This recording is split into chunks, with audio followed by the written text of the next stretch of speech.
running, but is it going beyond fast? Comcast Business gives you high-speed internet.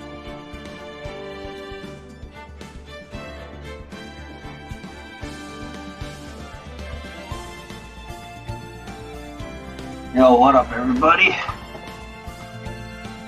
I want to refresh this John's Foreign Language guide because I don't know why there was an random ad that popped up. But then you know what? I might just lower the volume on my tablet.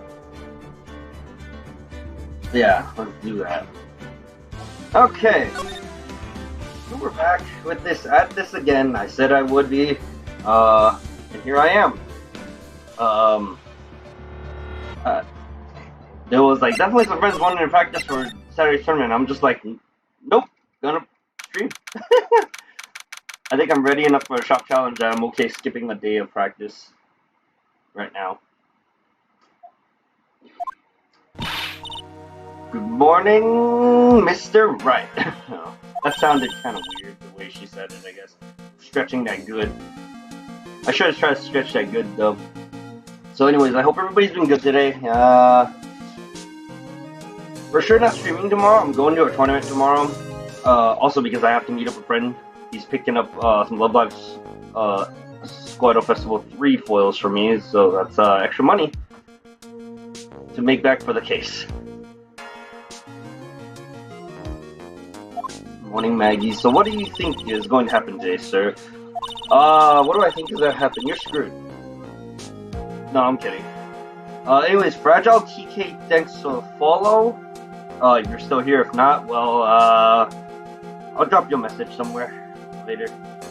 So the session didn't go so well, it ended in a giant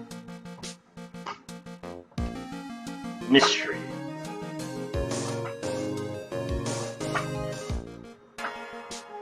Making sure my freaking chair is just not loosening. Maybe I need to tighten the handle again. I don't know.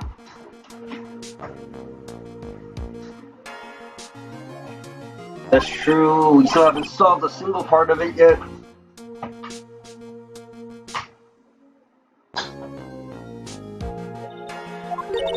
Are you okay, Nick? Huh? Oh yeah. Yeah, of course. I saw that. That little flash of doubt in your eyes. No, that wasn't doubt, that was, determination!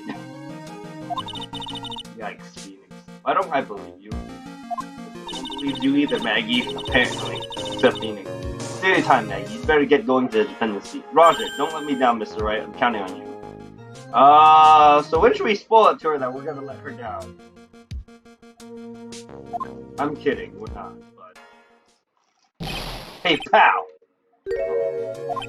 Hey, Detective, don't you? Quit stressing Maggie out, she doesn't need that. How did you know she was stressed? I was watching through a doorway. That ain't creepy. Oh, you look like you lost the case already. Show a bit of confidence, will you, pal?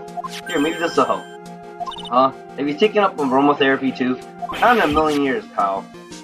Don't tell me that you don't remember this thing. Come to think of it, that doesn't look like one of those aromatherapy bottles. This is the bottle that turned up in Trivion's kitchen a couple days ago. Wow, look at all these little bottles.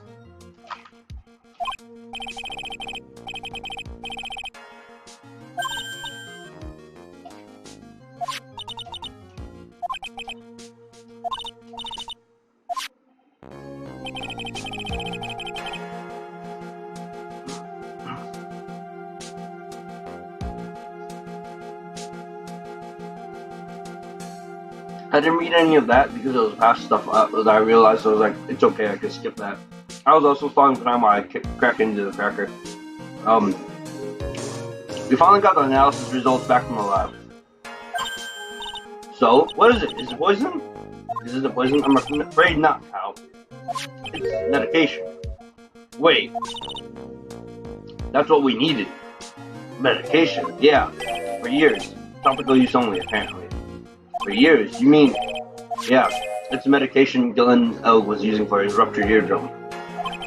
What was Glenn Elg's ear medicine doing in the kitchen? Well, the unidentified fingerprints. Anything on that? Someone screwed up, so they only had time to analyze the contents of the bottle. Another hour and they might have gotten something on the prints, but that's when the weaken its impact as a piece of evidence. Okay, pal, this is it. Make sure your defense is impregnable today. Got it? This trial. I'm gonna expose that guy for what he's done, but my name isn't Phoenix Wright. Well, time to make it so that this man's name is not Phoenix Wright.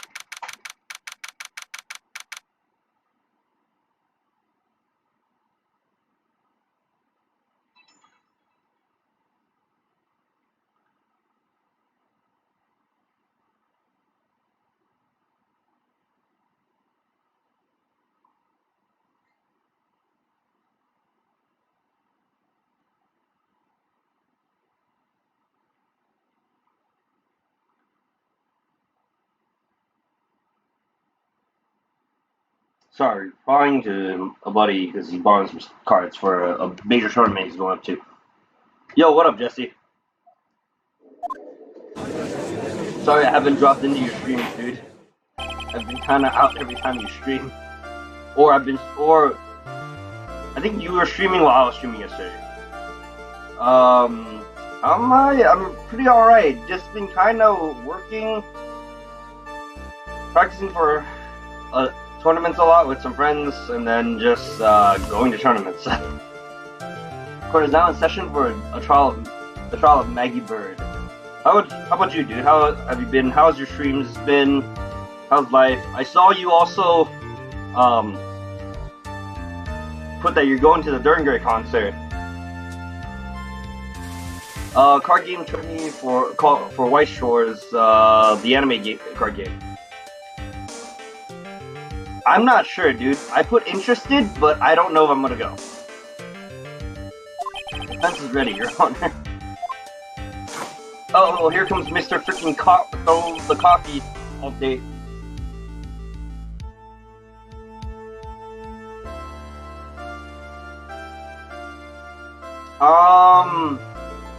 I'm just not sure I'm going because it's like I just might be going to a bunch of other things, like tournament-wise. So I'm just like, money-wise, I probably am not gonna spare for that versus when I should just save for something else. Ready and waiting, as always, Your Honor. Very good, then we'll get underway at once. Yesterday we heard the testimony of Mr. Victor Kudo. He claims to have witnessed the defendant putting a powder into the victim's coffee. However, the witness's testimony was plagued with a number of problems. I will, however, see if they have their other albums and buy it. It's only 35 bucks? Alright, then I'll have to see if I can just go on that day. But we both know it's never only 35 bucks, because I'm gonna want to buy all the merch and stuff. The mark on the rim of the cup shows that the victim drank from the tip with his right hand. Not that I have to, but I'm going to want to.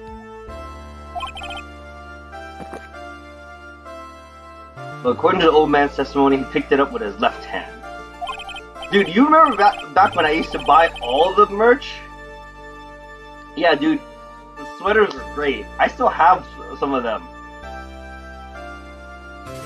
Dude, like, I think the last Durngay concert I went to, and I brought some of my friends along, I bought everything at the freaking merch table, and I was just like, why do I do this to myself?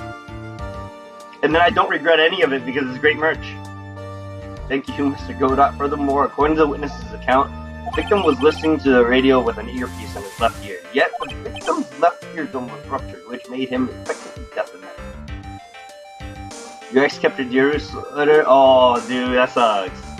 Wait, have they been releasing the same one lately, or like, I mean, bringing back the same one, or are they just like releasing new ones that are similar? It's amazing how many contradictions a single case can have, huh, Nick? Not sure. Okay. Well, I mean, either way, it'll be cool to get another one for you. That way, you allow me to enlighten you, Your Honor. The world, you see, keeps turning, and we must turn with it. You've lost me already, Mr. Godot. By the way, are you going to the first SmackDown Live on Fox? My friends want to go, and I'm like, I'm not sure I want to go, because SmackDown hasn't been too great, nor has WWE for that matter. Like, Raw's gotten better, but not much better yet. I'm like, toying with the idea. Like, if I go, I'd be going with my friends just to kind of chill. but I'm expecting a bad show, so. Lost me already, Mr. Godot. Don't let the mysteries of yesterday mystify you today. Only losers think like that. You got to change with the times. That's one of my rules. Your friends want to? Same as mine. Like, they decided Saturday during SummerSlam they were gonna go. And I'm kinda just like, SummerSlam was kind of a shit show. Like, watching Seth Rollins beat the hell out of Lesnar again was kind of fun. The women's match was kind of whatever. The women's tag match was great.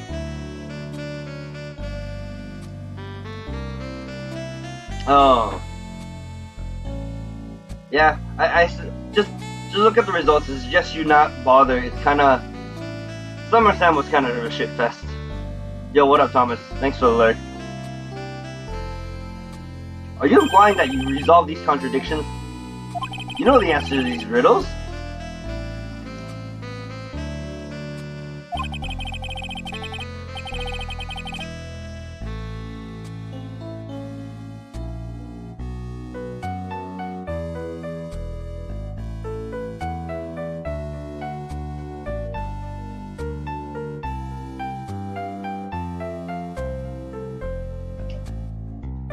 The old guy wasn't just throwing seeds in here. He was throwing us off the scent. What? No, he wasn't. Today I'll prove it. Very well, let the first witness take the stand. Uh-oh. Oh dear. Here's this guy. And you are... Oh, bonjour, everyone. Oh jeez. I know I need a precedent for something here. Let's look. To get the rest of his freaking voice line, or his French lines. I'm John Armstrong, the owner and head chef of La Trabian restaurant in Chante. Oh. Everyone in the courtroom is disturbed. Forgive me for asking, but are you a woman? Oh, la monsieur. As you can see, I am la perky gentleman, non? On the day of the incident, you were in Tribion's kitchen. The only one not fazed by this is Godot, and I guess Phoenix and Maya, because they're used to this at this point. Isn't that right? It's you, monsieur. Everything feels right. Uh-oh. He has a thing for Godot here. Ha! Wow, he's totally unfazed. Doesn't anything intimidate this guy? No. When you know his history, of course not. Very well, your testimony, please, witness. Please tell the court what happened that day at Trebion.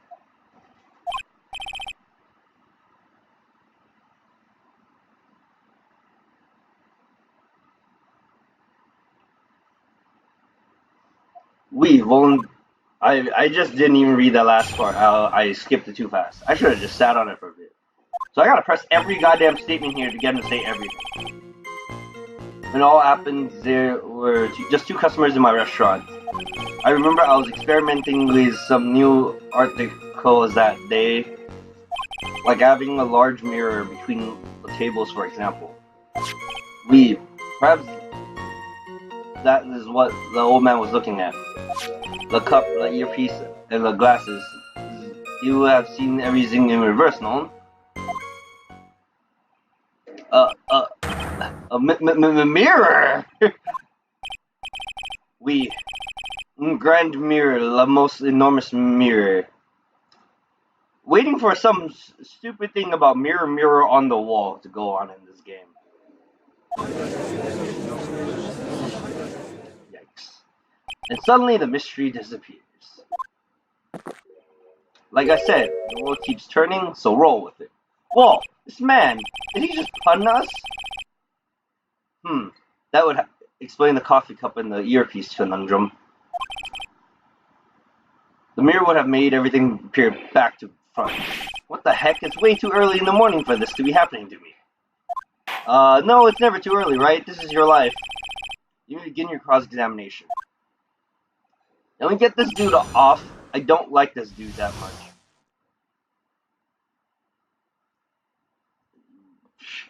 Think Big thunk, right?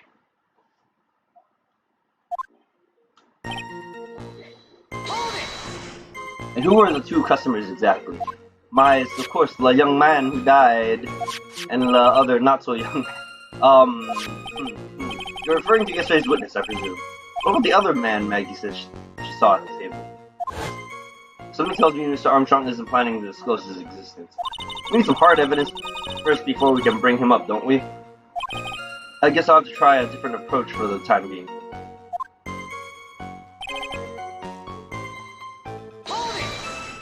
You're experimenting with Art Deco? How come I never heard about that before today? You are not familiar with the language of interior design, monsieur. Please stay on topic. Now, why didn't you tell the court about this before? But I did, just a few moments ago. Ahem, excuse me, Mr. Armstrong. This deco you mentioned, are you referring to some sort of decoction? No. Art Deco is a style of design, Your Honor. He's talking about interior design, walls, ceilings, carpets, that kind of thing. Ah, yes, of course. That deco. I was trying to achieve more effeminate look for my restaurant. I was planning the most bold remodeling of la decor. How do you have money for this? You're in debt. Like, $500,000 in debt. Like having a large mirror between the tables, for example. Oops. How big of a mirror are we talking about here? Oof. Something about 4 meters wide and about 2 meters high. Let's see. 1 meter is about 1 yard. Holy glass in a frame, that's huge! I was intending to install it on the ceiling eventually. Ceiling? Was there a mirror on the ceiling? I don't remember. My known, but I decided not to go through with it in the end. What should I do?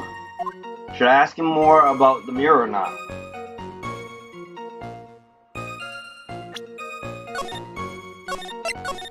Let's save it here, leave it, press the other statement, come back to it.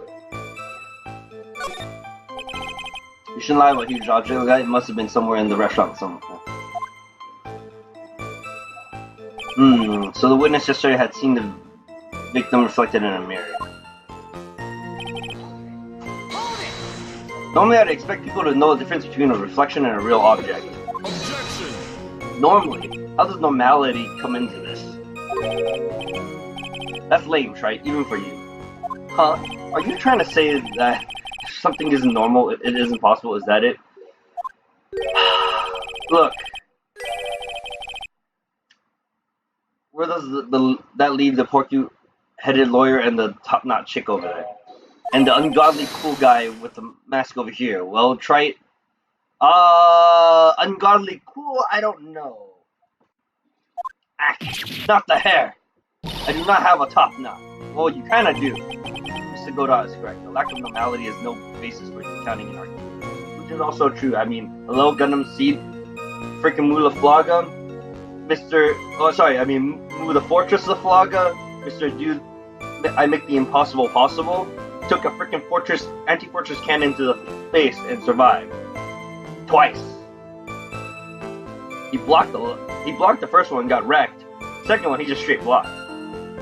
And see, that's lack of normality is no basis for discounting an argument. Bien, logic has won la day.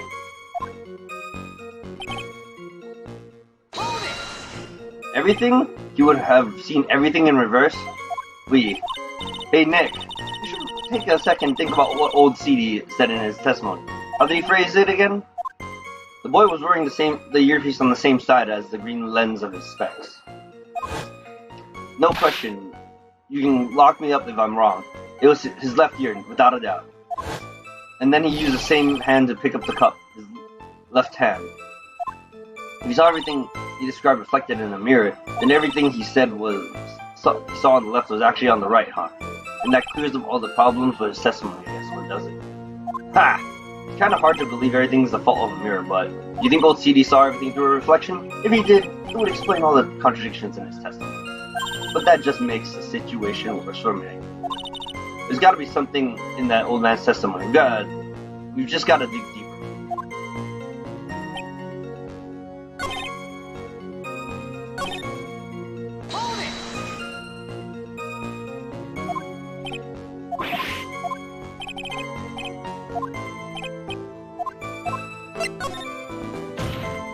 really had such a large mirror in the restaurant, someone would have noticed it.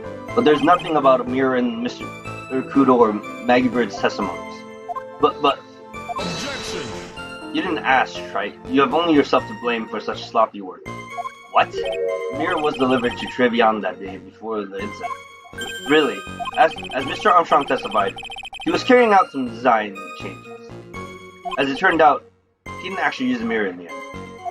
This just doesn't add up. Even if a mirror was delivered to Trevian, it doesn't prove that it was in the restaurant on the day of the crime. Ha! If you want to doubt someone, try look in the mirror. So, there's a 1-year title for the city of NT. Are you fucking kidding me? I'm sure the person looking back at you will be dubious enough. So the witness yesterday had seen the victim reflected in a mirror.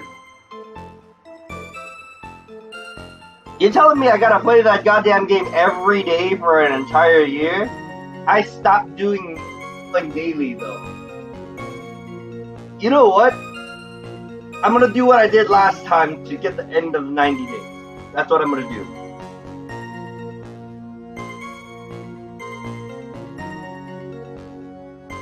Or, you know what I could also do? Log in, play 1 match, and log out for an entire year.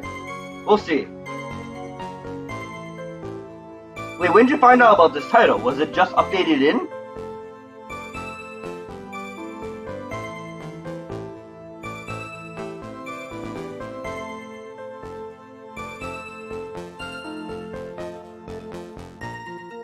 FB group. Yeah, offline matches do count. That's what I did last time. I started just doing offline matches. My problem with trying to do it in a year, it doesn't work out that well. And like it could get very suspicious sometimes. So I think I might just do the whole year. I guess I'll start today, later. And you know what? I think after midnight it counts again. You can solve 2 in a day, kind of. And just skip.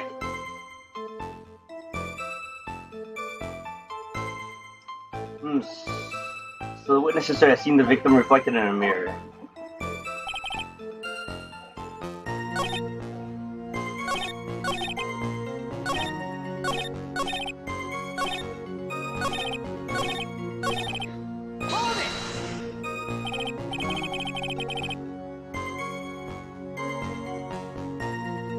That would make it so that you can play it in the same day and not have to worry about it until midnight the next time, later. But just realize once you play it once, midnight, you know, if you do the midnight trick, you skip a whole day until the next midnight. Normally I'd expect people to know the difference between a reflection and a real object. Objection! Oh.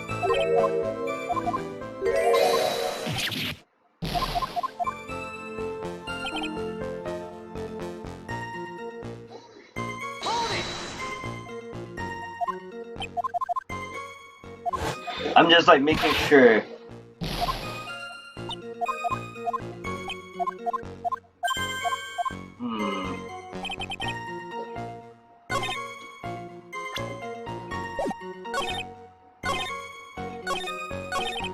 I feel like that's what I should press on or put on.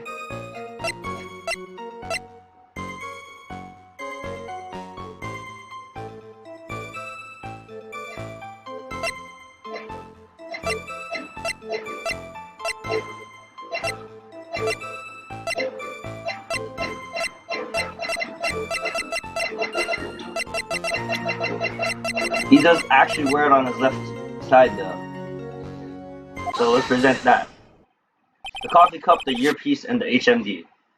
Let's think back over Mr. Kudo's testimony for a second, shall we?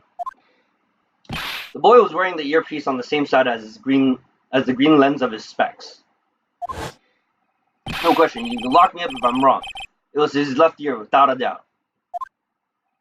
So to summarize, we were told that both the HMD and the earpiece were on the victim's left side. Now, if Mr. Kudo saw all that as a reflection in a mirror, it would mean both the HMD and the earpiece were actually on the victim's right side. Exactamente. You see, monsieur, now that you think about it, it's not so hard, no? No, it's pretty hard. Unfortunately, that's where we run into a monumental contradiction with the facts. If Mr. Kudo really did see everything in a mirror, why is it that the HMD is on the wrong side of his head?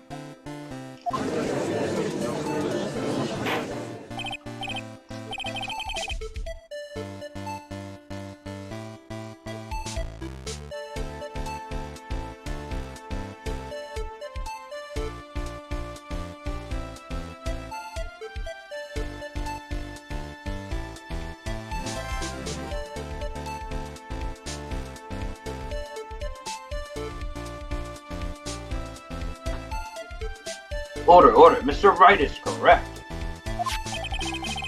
The witness genuinely observed the victim reflected in a mirror. Then we would expect the victim's eye piece to have been over his right eye. Objection! How bitter. But you should have a taste of this bitterness. It'll calm you down in no time. Are we talking about your coffee or something completely different? You don't understand the way the witness thinks. So he thinks. You remember this, I presume.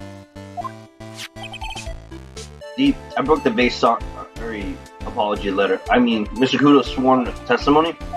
Exactly. The old man has one very grievous habit, other than throwing seeds. The more of an impression something makes, the more muddled his mind makes it. What's the most striking thing about Mr. Elg? Clearly, the victim's eyepiece. And that's my point. The old man strikes again. Mr. Elg's HMD made a big impression on that old man.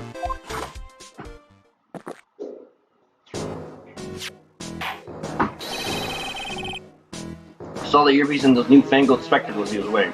Oh yes, they were both on his left ear. Do you hear? His left ear. Ha! Well, Trite? That's the worst, but best impression of Kudo ever. Wow, I really thought he was old CD for a moment there. Godot's good. Yeah, well, apparently so.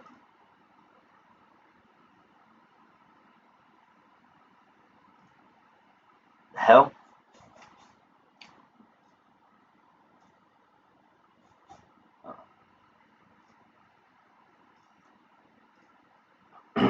Enough. I must agree that yesterday's witness was irresponsibly rash in much of his testimony. Bad luck, Nick. Looks like the boil of a contradiction you found is just a rash. The mirror can't be beaten by a handful of seeds, nor can it lie. So, what exactly was the old man looking at? Fill us in, Mr. Armstrong. Go on, tell the court we're all ears. I can explain. Please, if you will look at the plans of the restaurant.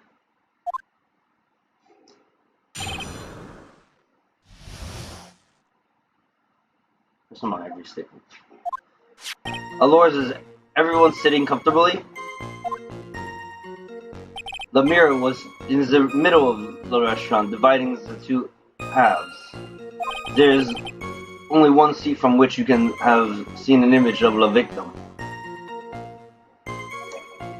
That was the seat at the table next to the victims. That was where the old man was sitting. After that terrible incident occurred, I moved the mirror so it was not in the way. He rearranged the crime scene. Naturally, I did not touch anything else. I see no problems with the explanation we have just heard. From the table next to the victims, Mr. Kudo could have seen the victim in the mirror. What a naughty little coquette I am, confusing all the men like this. Don't worry about it. We keep up except for the guy breaking out in a cold sweat over there again. I hate that guy. You said you didn't touch anything else apart from the mirror. Are you quite sure about that? Volunteers, of course. Fuck. Very well, Mr. Wright. Your cross-examination, if you please. Oh, please.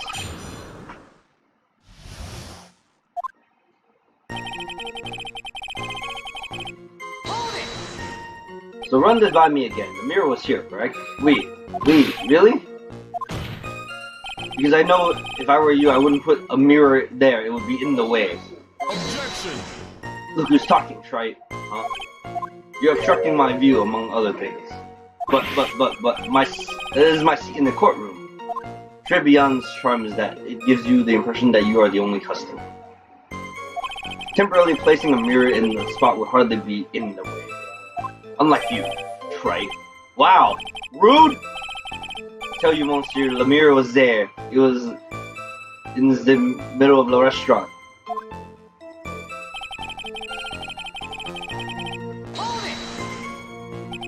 Where would that be? Ooh la la, look how you lean towards me.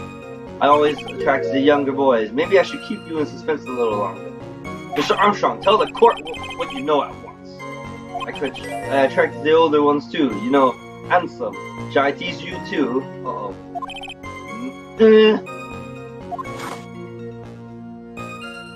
I'm already seeing a very hot someone, so I'm afraid you'll be waiting for a long time. I bet she has mocha cream skin and cappuccino perfume. Bien, I will tell you, there was only one seat from which you could have seen.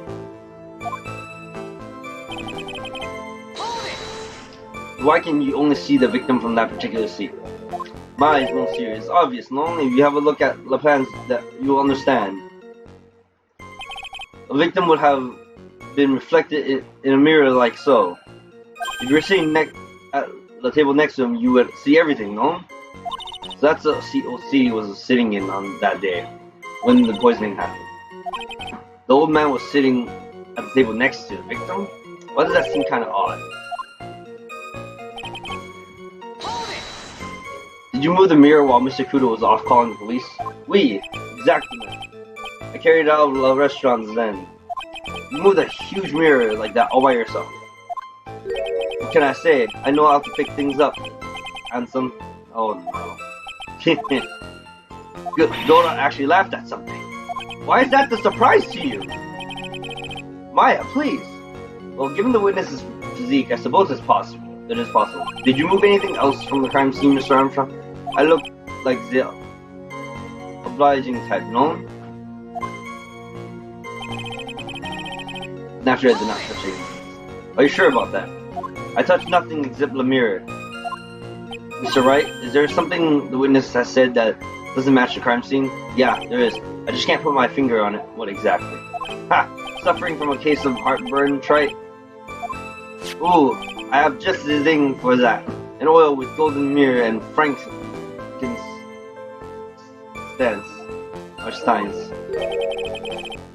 Add a few drops to your coffee and voila, enjoy. Focus, Phoenix, breathe. I need to ignore those two and just find some evidence. It's pretty strange though, isn't it? I mean, nobody mentioned anything about a really large mirror. You'd think someone would have, but Maggie didn't, and neither did Old C. The only logical explanation is that there was no mirror inside Trevion that day. Now I just gotta prove it somehow.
Wait, mirror couldn't have been there if this.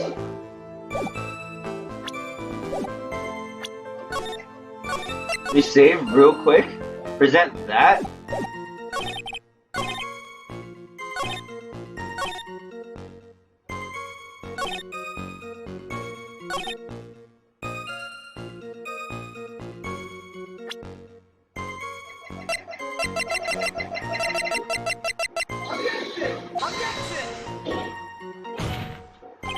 No, apparently not.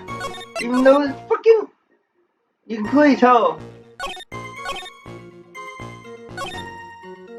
I guess that's not the point we're making.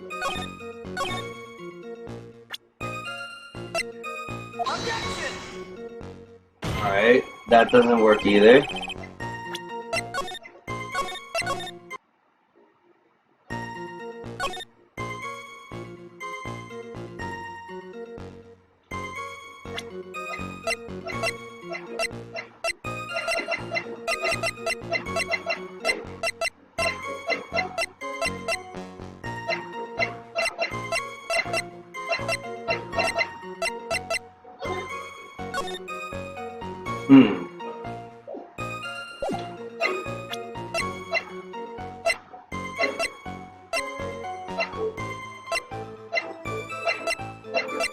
And before it's about this.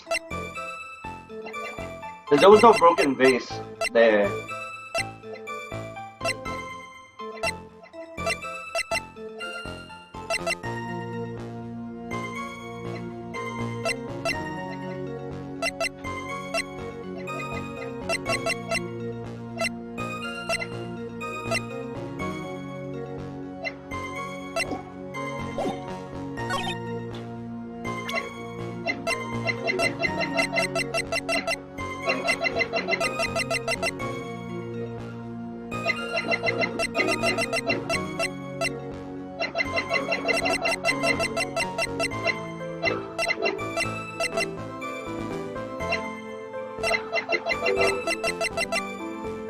Oh, we're gonna go on this?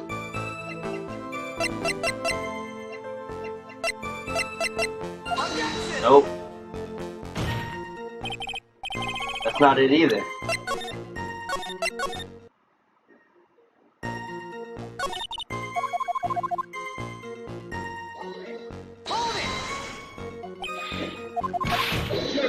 Objection!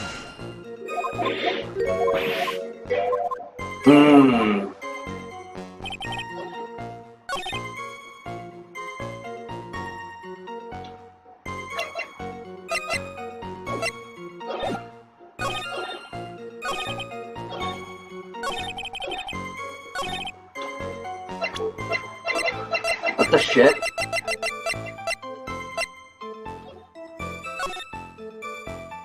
I mean, I guess that you can say this stood by the mirror side, so that's not it, though.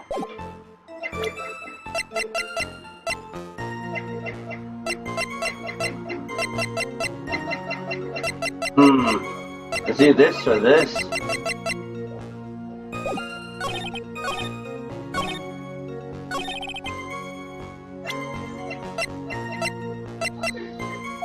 No.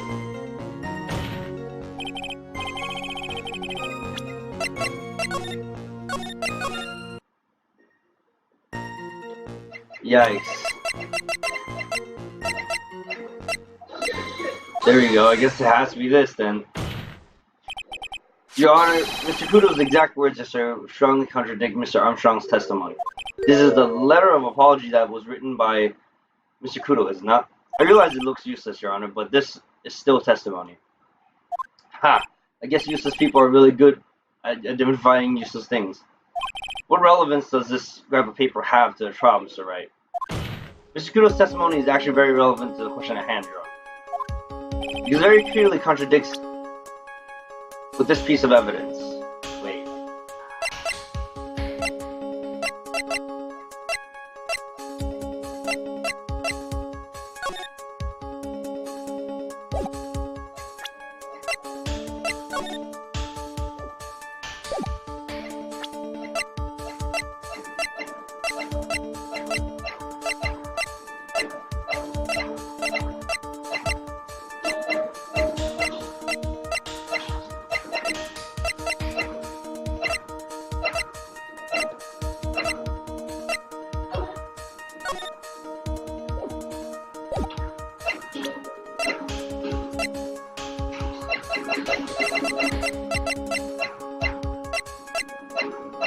So there's one of two things I can present.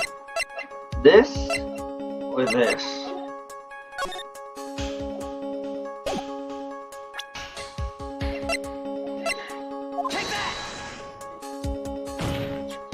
This piece of evidence contradicts with the testimony we've heard, Your Honor. The crime photo? Yes, this photo clearly shows something that theoretically should not exist. What on earth do you mean by that, Mr. Wright? Should not exist, huh? Sounds like you're describing yourself, Trite.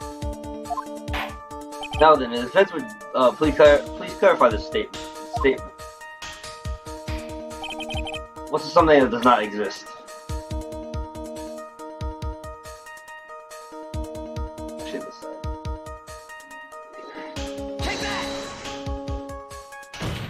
There's one thing that was clearly demonstrated by yesterday's testimony. Mr. Kudo broke the vase that was on the table where he was sitting. And yet, as the court can see, there is an unbroken vase on the table next to the victim. Why? Because Mr. Kudo was not, in fact, sitting at the table next to the victim at all. Objection! Don't be an idiot, right? That's impossible. That seat's the only one Kudo could have seen the victim's reflection from. Exactly. There's only one conclusion we can draw from this contradiction. There was no mirror in Trezion that day. Your testimony, Mr. Armstrong, is an elaborate lie. Mon Dieu! Objection, nothing. Don't try to confuse the court, Trite. Obviously, the witness cleaned up the vase, while the police were taking the time getting to the crime scene. Unfortunately, Mr. Godot, that doesn't quite work for me. Mr. Armstrong already testified to the contrary. In his own words, I did not touch anything else except the mirror.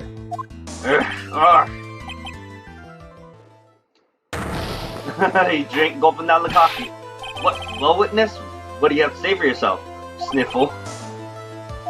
I was right, there was no mirror in the restaurant that day. In light of this revelation, we return back to the original problem. Why did the victim have an earpiece in an ear in which he couldn't hear? Ha! You only get one shot in life, there's no turning back. If you want to claim that the mirror wasn't there, try it. Then this problem is all yours. How do you explain what the old man saw? If I can answer this, then I'll be much closer to the truth, I can feel it. Are you going to be okay? Can you really solve this contradiction, Nick? There's more than just this one contradiction, Maya. What do you mean? Remember what Maggie told us? There was another man at the victim's table. And there was a sample C on the victim's table. It all flies in the face of Mr. Kudo's testimony. And I think I know the reason why nothing in this case is adding up. Things are moved. Well, Mr. Wright, let's hear your answer. Yes, Your Honor. The reason behind all of the contradictions in Mr. Kudo's testimony is simple.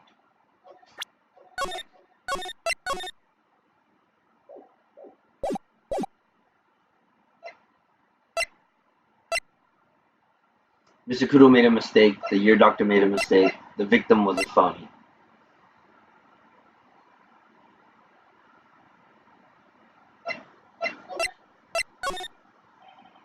This case is riddled with contradictions, yet there is one very simple answer and that clears them all up. And what is that? The incident Mr. Kudo witnessed and the incident the victim experienced were two completely different events. What?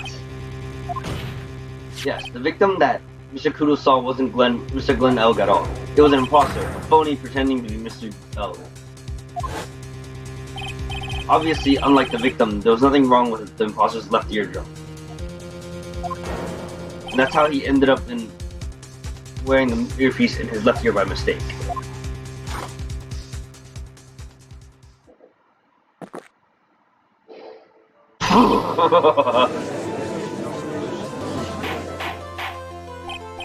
Order in the court. Settle down or I'll clear the courtroom.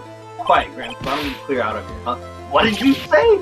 Jim!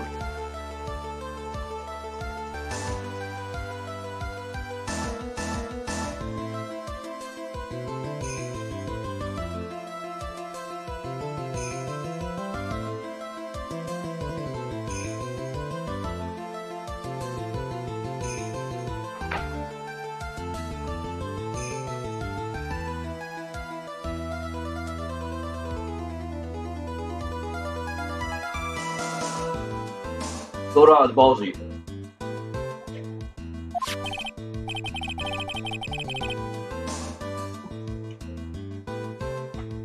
Trey, are you saying what Mr. Kudo saw was a setup? Yes. Someone pretended to be Glenn Elg and acted out the whole coffee poisoning. All for the express purpose of creating a witness out of one Mr. Kudo. Victor Kudo. Objection! Get real, Trey. Why would anyone want to do that? Isn't it obvious? The thing Mr. Kudo was most insistent about in his testimony was serving girl brought him a Javachino, but she put some. That's the serving girl right there in the defendant's chair. I remember her well. It's so hard to believe, but there was one and only one reason to show Mr. Kudo this fake poison. To show Maggie veered in the act of poisoning the coffee. Objection! Are you insinuating that the waitress in the old man's story was a fake as well? It's true that there were no other customers in the restaurant at the time, but it's also true that the chef was there. He would have noticed what was happening. That's right. Well, witness, if your restaurant was really the scene of such theatrics, you would have known about it, right? About it, correct? Ooh la la, this is most difficult for me. No, it's quite simple. All you have to do is testify. You are under oath, after all. Was there, in fact, a phony at Trivion that day? Defense demands that Mr. Armstrong tell the whole truth about what happened. He's gonna keep lying until we expose it. The defense's request for additional testimony is accepted. You will accurately explain in detail what the events in the restaurant that day. We. Oh boy! The victim, Monsieur L. He came to my restaurant alone. I remember the old man arrived not long after him. There are no other customers. When he got word he won the lottery, Mon L became very excited. It was approximately 5 minutes later that the poisoning incident occurred. No, there was no time for a phony to do the acting. Just so we're clear, there was no mirror in the restaurant. After all, Je vous demande pardon. Forgive me, Your Honor. I lied because I wanted the mess to be cleared up quickly. You really lied on oath, you asshole! What you have just done is commit perjury, Mr. Armstrong. I will decide how to punish you later. For now, we will hear your cross-examination. Mr. Wright, if you please. He took that perjury charge a bit too well. I'm guessing he'll be in a more serious trouble after this common cross-examination. He's sweating balls here.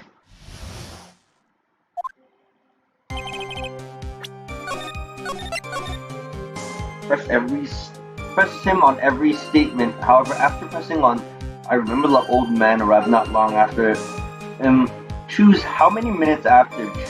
Continue to press him on every other statement before going back to the statement. Choose one time. Once he changes the previous statement, press on a new one. I remember the old man arrived not long after him, just after 2 p.m. This will get me the trophy. Cool. Was he at his table as well? My sweet. I saw him from the kitchen. Yet the defendant, Miss Beard, remembers it differently. Yo, what up, Red?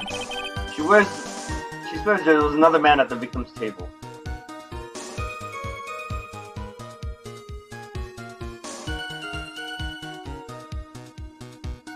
Everybody tuning in? If you aren't already, follow Exia23 and Prinny for life. They're two really great streamers. Exia's been streaming in the morning, doing Spiral lately, and Prinny's just kind of been doing Judgment late at night. Like, even late at night technically for him, because it's East Coast time when that he's at, but he's streaming when it's late for me. So, but it depends on the day sometimes. Yo, thanks for the 100 bits. I haven't found a new notification for the bits and donations yet, but I'll probably look for one over the weekend. If I decide on one, then I decide on one. If I don't, I'll go at it for a while. But there's a new follow, raid, post, and subscription one.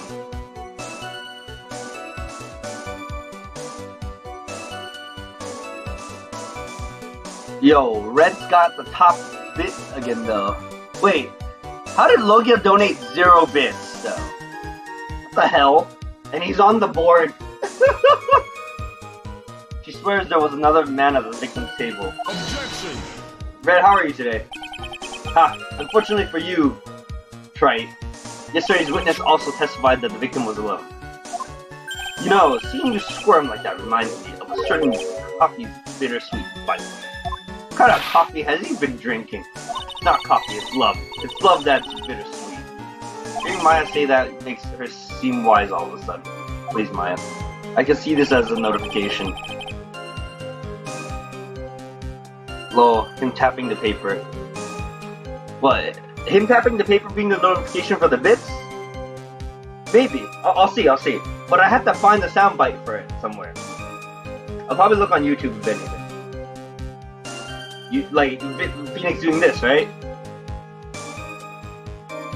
Like the whole scene and everything too? And the sound? Or just the picture or the GIF?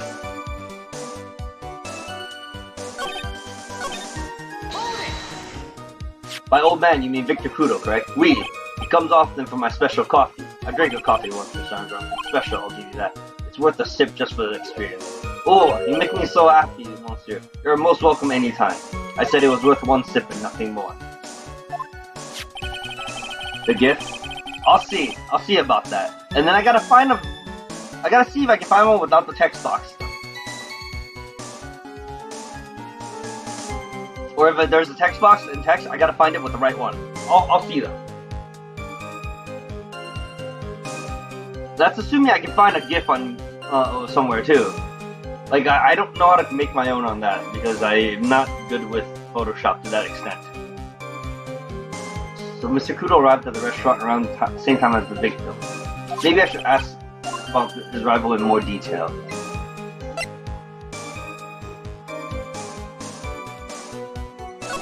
So you're saying that not much time elapsed between when the victim and Mr. Kudo arrived? Oui, that is correct. But that still leaves the possibility that something happened in that gap of time. By your recollection, how much time did you say elapsed? Let me see. Approximately 2 minutes, I would say? 2 minutes, that's all? It would seem unlikely that anything untoward could have happened in such a short time. Rats, I knew I shouldn't have pursued this line of questioning. So your only customers are Mr. Kudo and the victim. Objection! How many times do you need to ask the same thing, right? You'd never catch me drinking the same blend twice. I'm pretty sure you drink the same blend twice. At some point. Red. But you're saying I should use the paper one. Should that be for the bits? Or what should that be for? Because I already have a follow, raid, host, a subscription, and resub one. Resub and subscription share the same one. Raid and host share the same one. Oh yeah, almost done with Spyro. Nice. I'm not even done with Spyro 2, dude. I put it down for a long time. I need to go back to it. The game's still sitting here. Like, with the... I also need to go back to Tales of Vesperia. And then I need to play more Crash Team Racing. Huh? You're trying to establish the presence of a phony victim in the restaurant. Yes, I was on Spyro 2. I think you're much further ahead than me by now. But you're wasting your time. You can't grind birdseed to make coffee, if you catch my drift. Because, around the time I was on Spyro 2, this came out. And at the time, you remember, I was starting to stream less and less because I was getting busy with work and stuff. And then I stopped streaming for a whole month, came back to streaming this, stopped streaming for another whole month, and came back without streaming this again. At least they aren't long games, thankfully. Yeah. You can't grind birdseed to make coffee, if you catch my drift. But there's a hole in this testimony somewhere, I'm sure of it. Did you see him? No, I was in the kitchen, but I heard him. I remember him shouting, yes, $500,000. Presumably the defendant heard that too then, correct? Maggie? She looked like a poor little frightened dog. What about Mr. Kudo? The old man choked on some birdseed that got stuck in his throat. It seems we now have yet another incident on our hands.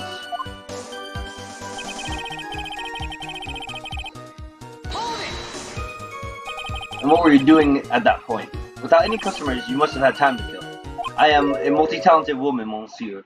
Sorry? What do you mean? There is the renowned chef Jean Armstrong and the tragic poet Carice Armstrong. Carice? Oui, I was writing a poem, an angry tale of a chef and $500,000 of debt, cooking for a man who won $500,000 on the lottery. It's called what? Please don't. Let me repress that. I missed that part.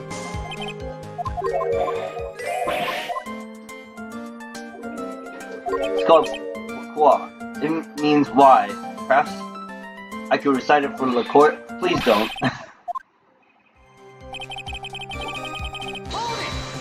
You mean you contacted the police as soon as the incident occurred? I asked the old man to call from the payphone. By your own arguments, right? The purpose of this phony victim's performance was so the old man would see it. In other words, once the incident occurred, this opportunity would completely disappear. Indeed. Bien. It seems the shadow of doubt has been lifted. Monsieur Pass?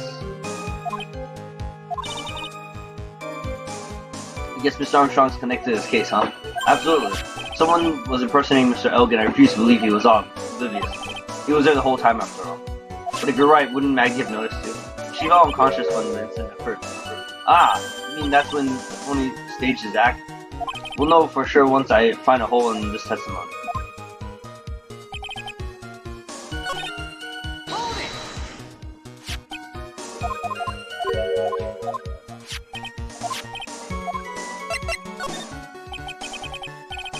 Out of curiosity, about what time was it when Mr. Crew arrived? Oh, no, I cannot remember, monsieur. I believe we were told by a witness yesterday. The crime was reported at 2:25 p.m. by a kind of scary old man, sir. Does that perhaps jog your memory, witness? The incident happened about 20 minutes after he arrived, so the victim must have arrived between 2 p.m. and 2:10 p.m., huh? Just after 2, huh? Thank you for your help in jogging my memory, monsieur. You're wonderful. I can't sit here all the time and do nothing now, can I? The time of day will be added to witness's testimony. Me, monsieur judge. Everything I do it for you. Merci bien. That's French, isn't it? I'm glad at least one person is in a good mood. He's even humming a song. Oh, no. I remember the old man arrived not long after, just after 2 p.m. Are you absolutely sure about that time? When I think really hard, I'm sure it was just after 2 weeks. It is the time I stopped serving the lunch menu. Quite right, I always break for lunch when the restaurants are serving their specials. I've been known to wind up a case early just to make it on time. Oh, I've been known to wind up a case early just to make it on time. Jesus Christ! I guess you should never get between a hungry judge and his lunch. Oh, would you look at that? It's almost lunchtime already. Witness, get on with your testimony, please.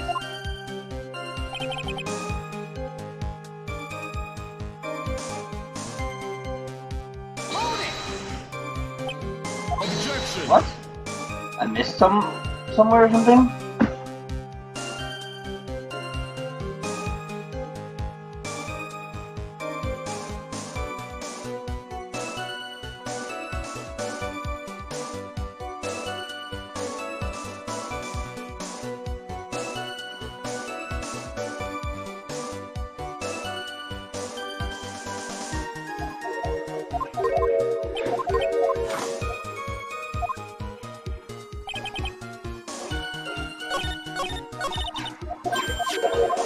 I didn't get it. Why?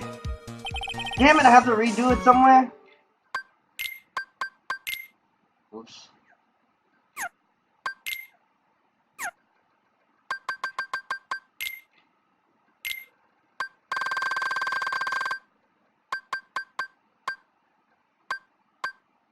God damn it. I gotta redo all of it somewhere.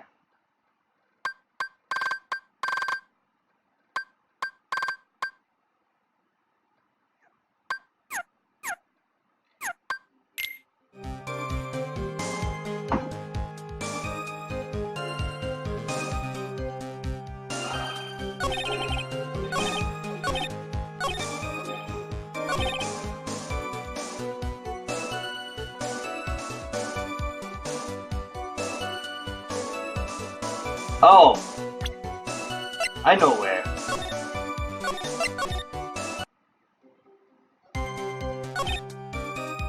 Let me just repress every statement. I think I might know where.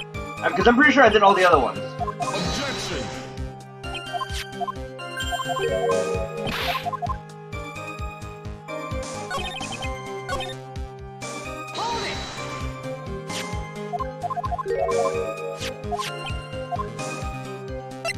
wait, let's just don't ask anything. Let me do this several times.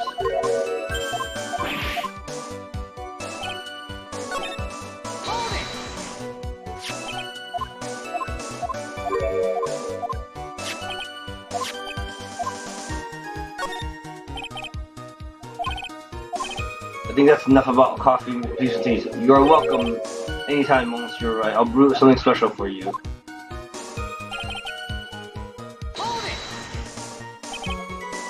Objection!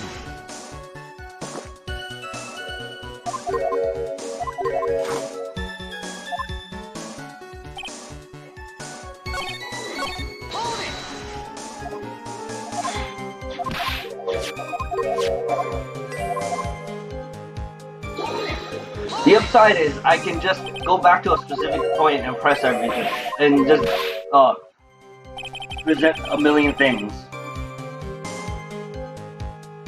Like I can probably go back to investigation 2, the beginning of investigation 2, and present everything instead of just Maggie's profile.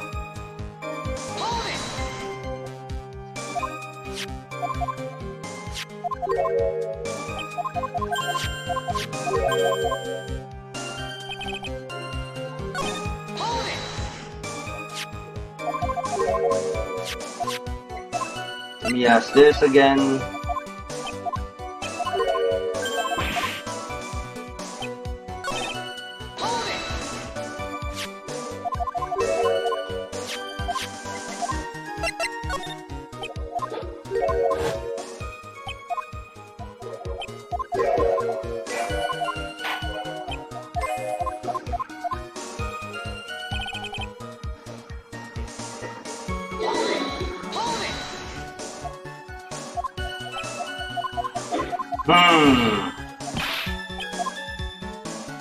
And press the hell out of all the others. Go. Objection! And you continue with the story afterwards, and you should unlock the trophy in case you missed a word. You don't need to hear every word again, replay the case, and once you hear the word you missed before, the trophy will unlock. I guess I just continue the story. Let me just continue pressing everything and then just go and see what happens.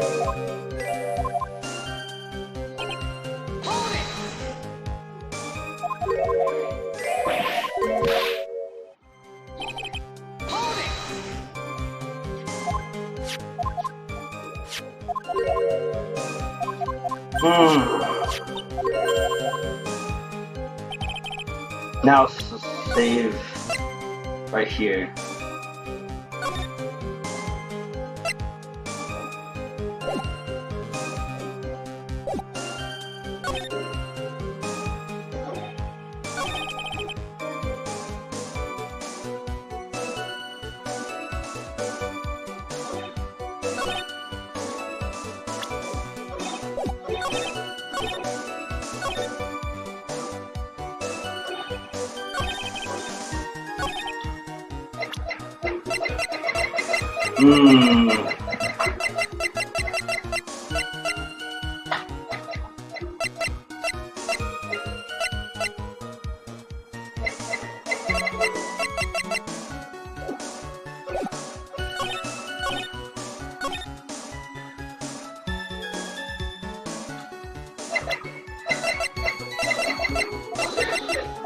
Present this here, because 1:30.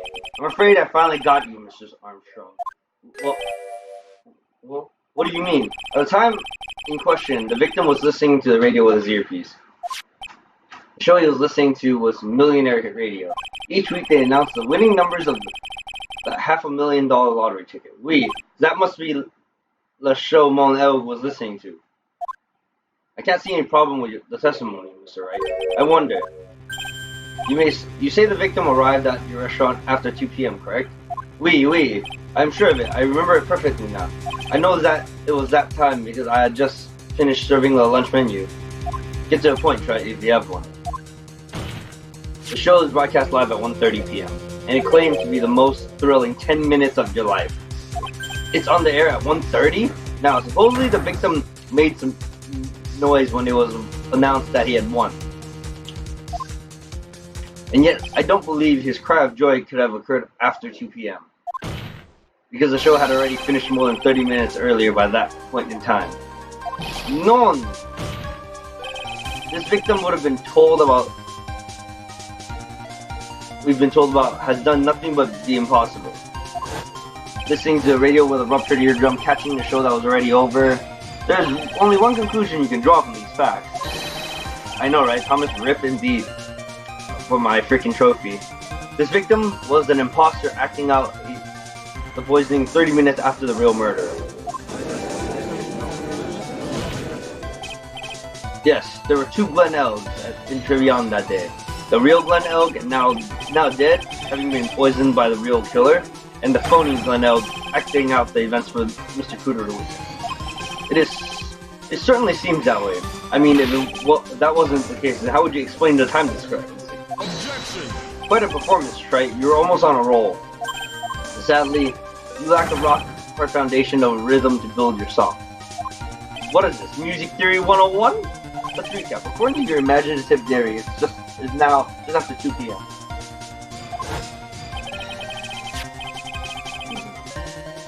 The phony Elg is performing a play for the benefit of Mr. Kudo. How do you explain then where the real Glen Elg is? I don't believe a halfway spell is out for the court. However, at the time the real Glen Elg was already dead. That's certainly the obvious conclusion. Objection! Thank you, Mr. Right, that's exactly what I was hoping you would say. But what?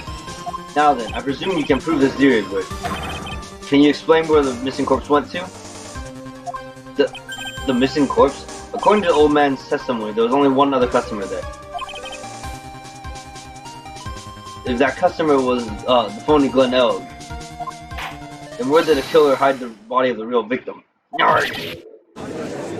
Kitchen, where else? The prosecution has a valid point, Mr. Wright. If your theory is to stand up to examination by the court, you must provide us with proof by answering the prosecution's question. Where did the killer hide the body?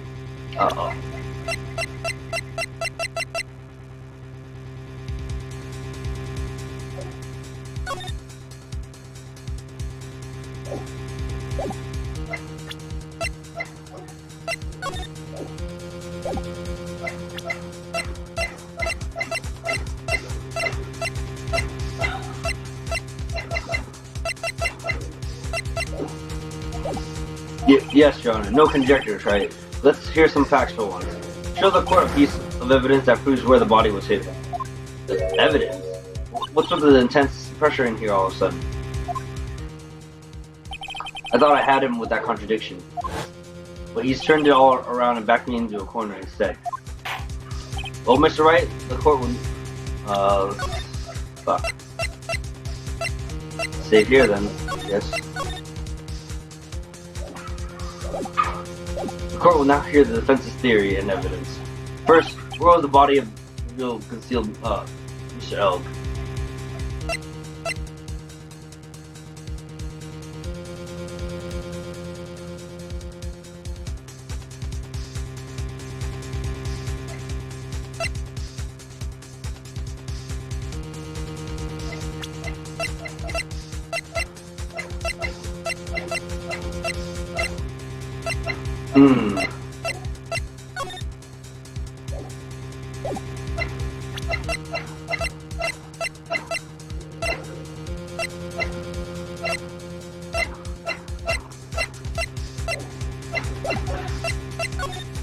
It would have been too dangerous to take the body outside. Obviously, the body must have been hidden somewhere inside Trevion. Interesting. But where could a body have been hidden inside a restaurant? Perhaps you would care to show the court on these plans, Mr. Wright. Yes, Your Honor.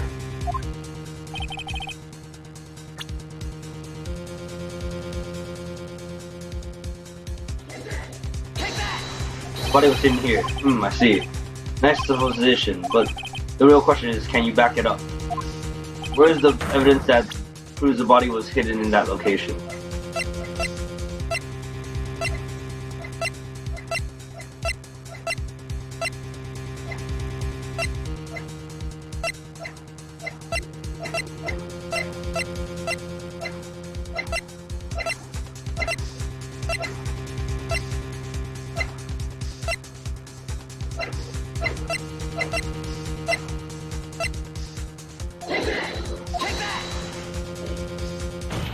Mr. Armstrong, you recognize this bottle? None, none, none, none. I have never seen that ugly bottle in my life. I only use the very best bottles, Monsieur. The highest quality only for me. Where was that bottle found, Mr. Wright? Interesting enough, Your Honor, it was found in the kitchen of Trivion. Eh? What? But I only ever use these bottles for my aroma. These bottles for my aromatherapy oils. There we go. I got it. What the fuck? There was still more after. Jesus. Not Rift now.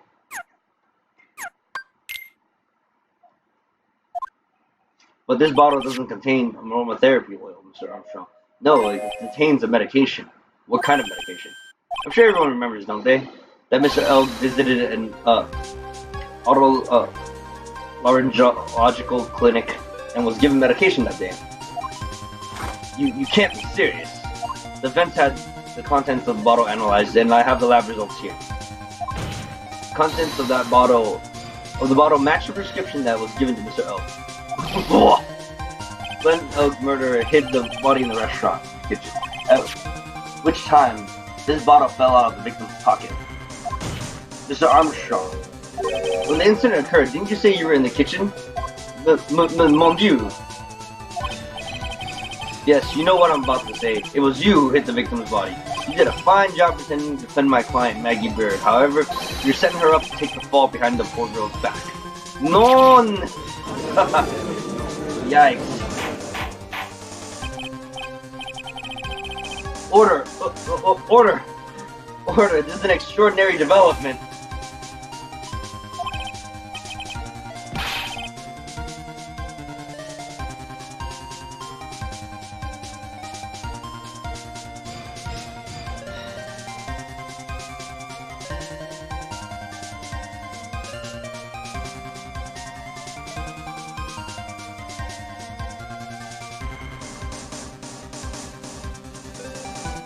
Witness, did you murder Mr. Glenelg?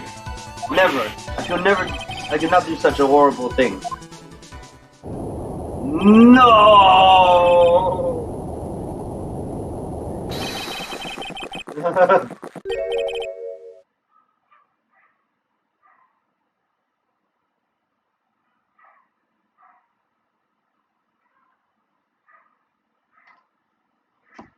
Mr. Godot?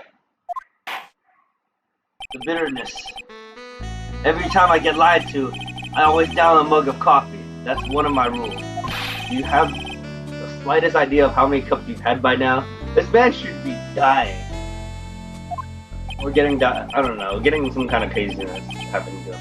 Then I like to do the same to the person who lied to me. I like to take him down with my empty cup. Listen up, shit. How about you? A brand new flavor in your ear. My deficient friend. Je veux demander pardon. Please, you must hear me out. It is a trap, listen to me. Por favor. Or por favor. Yo hablo español, Mr. Armstrong. And por favor is Spanish. Well, por favor. But it's written as por favor. I'm only going to ask you once. Did you do it? None, absolutely none. Let's hear it. You've got one shot, right? Gramps, witness. The court will permit you the chance to make one final statement. If you lie under oath again, Mr. Godot's coffee mug awaits you. As does my gavel. Oui, it is clear. So why do they always say in the movies, I've got a bad feeling about this? Very well, begin your final testimony, Mr. Armstrong. Well, now that's done, I can close that. All I have left is the stepladders one. The confession. It is true. I did find the body in the kitchen. A man forced me to do it. I had no choice. I had to go along with him because there was a reason why I could not refuse. I swear, I did not kill him, I swear. You must believe me. You were forced? By who? I cannot say or I will be erased. Let's try a different question then. When Mr. L died, was he really the only person at his table? There was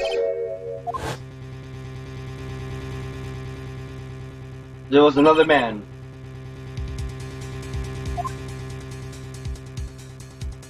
I knew it. Maggie was telling the truth. They cross-examined the witness now, Mr. Wright. Hold on, my dog's scratching at the door. What's up, Keith?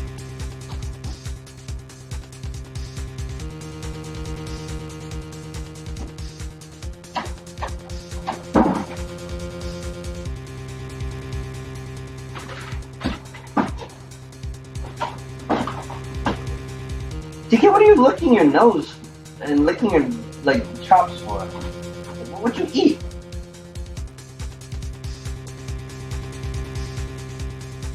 Don't scratch out that door.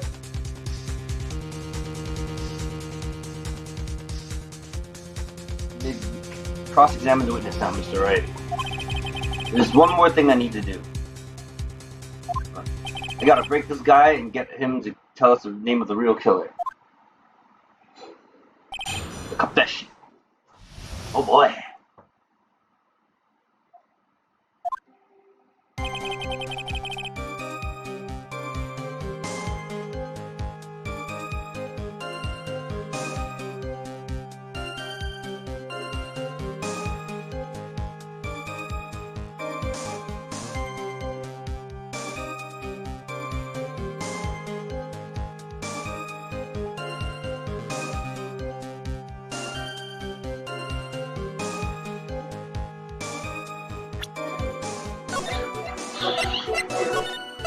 What do you want to get let out for again?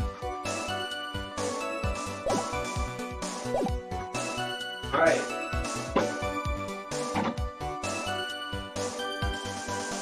Make up your mind. You want to come in or you want to go stay out there?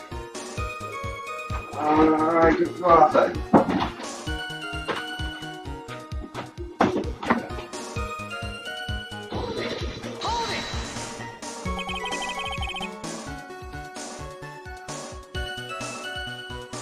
Did you carry the body by yourself?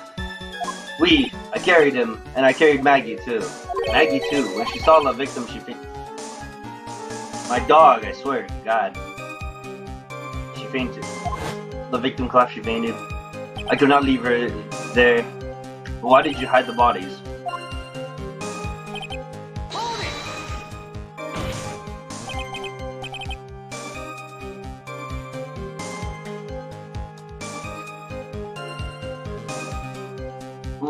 What man? Who was he? No, I cannot say. I fear for my life. He's really scared. You always have to put the words in his mouth, Nick. Yeah, you're right. If you won't tell me, I'll tell him. Why would you go along with this man? I'm gonna press every statement and then just present it. It's obviously Tigre. What reason would that be, Mr. Armstrong? You know, Monsieur, yes? Surely you cannot expect a young maiden to talk about such an embarrassment. Maiden? You're a bit old to get away with that. And a bit too male. You can't finish the cross-examination without establishing a reason. So I'll just have to prove it with evidence.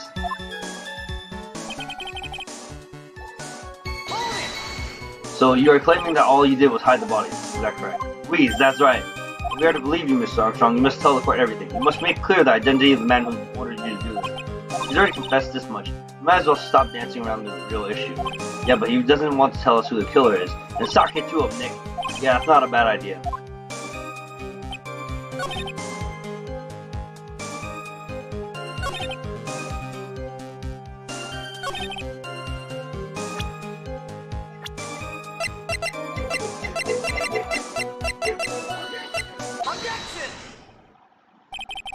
Freaking dog. Let's end the dance of this dance of ring around the rosy, Mr. Armstrong. This is the man you've been referring to. Ah, who's that? I feel like I've seen him somewhere before. Oh, I don't know, maybe a month ago in this very courtroom, this man is Furio Tigre. He's the manager of a loan office called Tenderlender. There's no point trying to hide the truth anymore, Mr. Armstrong. I know you couldn't go against Mr. Tigre, at least not while he had this on you.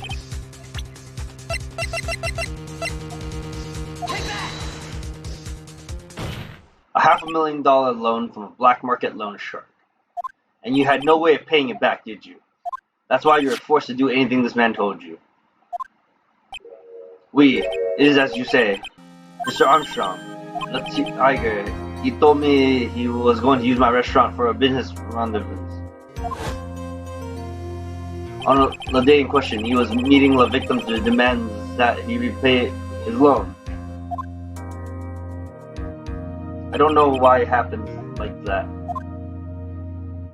I just did what he told me to do and I had no choice. I carried the body and the inconscient Maggie out of the dining area and into the kitchen. After that, I just tried to forget what I had seen.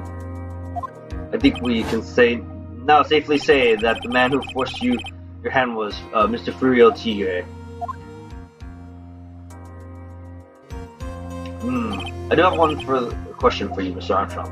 The poison that in the lottery ticket that were found in the defendant's apron pocket, was that your doing as well? No, I knew nothing about that. Making it look like it was Maggie who had done it, I was not. It is despicable. Mr. Godot, you will summon this Furio Tigre as a witness. I doubt that can be arranged today, so we will adjourn for now. Proceedings will continue tomorrow. 30 minutes. What? The trial will go on. I'll see to it myself. I need half an hour to get that guy on the stand, not a minute more. Don't sit back and relax yet, try it. No one knows if that chef is really telling the truth or not. This trial can still go on either way. Very well, your request is granted. Mr. Godot, we'll resume once Mr. Tigre is ready to take the stand. Till then, court is adjourned for a 30-minute recess. Yikes! I'm gonna go throw out this stuff, get more water.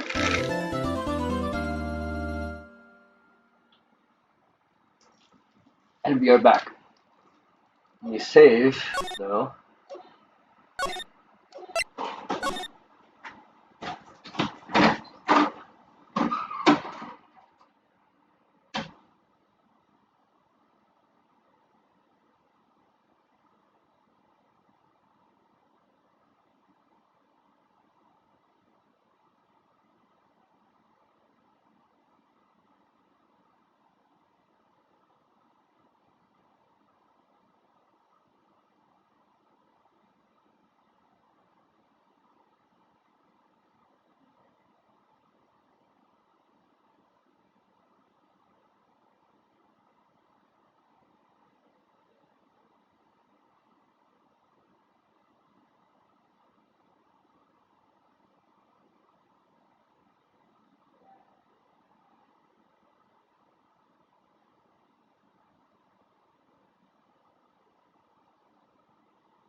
Alright, I'm back. Yo, what up, Puck? Damn, Puck came in when I was away for a second. Let me shout out Puck too. This man's been streaming a lot less often than he used to, but he plays in Cydia. He's also been playing Fire Emblem Three Houses. I don't know how far he's gotten into the game though, because like whenever he does stream, I haven't been able to because I've been at work, and then he works when I'm not, like when I'm home now. So it's like he hasn't been able to stream at night. Chapter 15? Oh, nice. And you're damn right I did. Wow. Dang, Puck. Anyway, I'm about to start the fight. I think this should be the final portion. And now I know why my dog was scratching at the door. A fly got let into the house, and he sort of, I saw it flying around the kitchen, and I was trying to get at it, and I couldn't, and then it flew away. I have no idea where it is now. It's still probably somewhere in the living room or kitchen. Anyways, how are you, Puck? How's work been treating you? So we're finally going to see the tiger on the stand. Can we just cage this tiger on the stand? It'd be most appropriate. He needs a small cage. We've almost got this case won now, Nick. I wish I could agree, huh? When I cross-examined Mr. Armstrong just now, he said he was just doing what the tiger told him to do. But Godot picked up on it, remember? He pointed out that without proof, we don't know if what he testified is the truth. You mean you think Mr. Armstrong was lying? I don't know, but if that's the line the prosecution takes, we could be in trouble. I get the feeling that we don't have the case-making evidence we're going to need. Hey, pal! Oh boy, here he is! Bring me some evidence? Detective Gumshoe, what are you so jumpy about, Detective? Your hair's standing on end. Hey, that's a pot calling the kettle black, little Miss Top Knot. It's not a top knot, never mind about the hair, just calm down, alright? I can't stand still when I don't have a job to do. I kinda get wound up. Alright, no kidding. You gotta have something you need me to do, pal. Anything. Well, hey, I'm gonna take a jog back down to the precinct. I can get some prints analyzed for you in about an hour. An hour? Charles will have reconvened by then. But Nick, we still don't have a really decisive piece of evidence, right? True. Without some kind of trump card to pull out of the bag, we're really stuck. You said you could get some fingerprints analysis done in an hour? You bet. In that case, would you mind checking the print on this for me?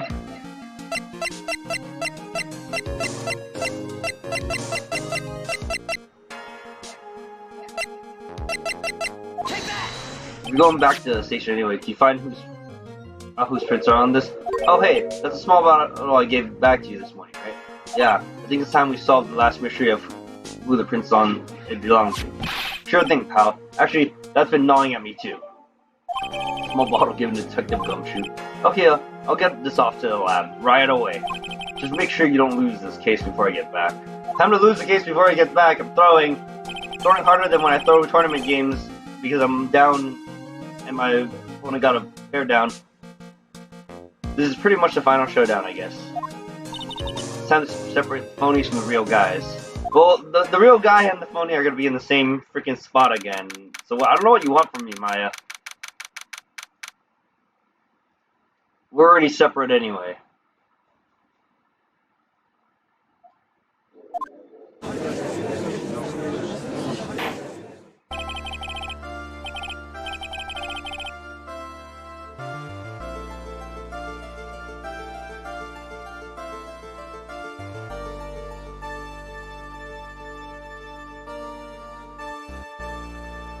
Court will reconvene. Mr. Godot, did you find this real tigre?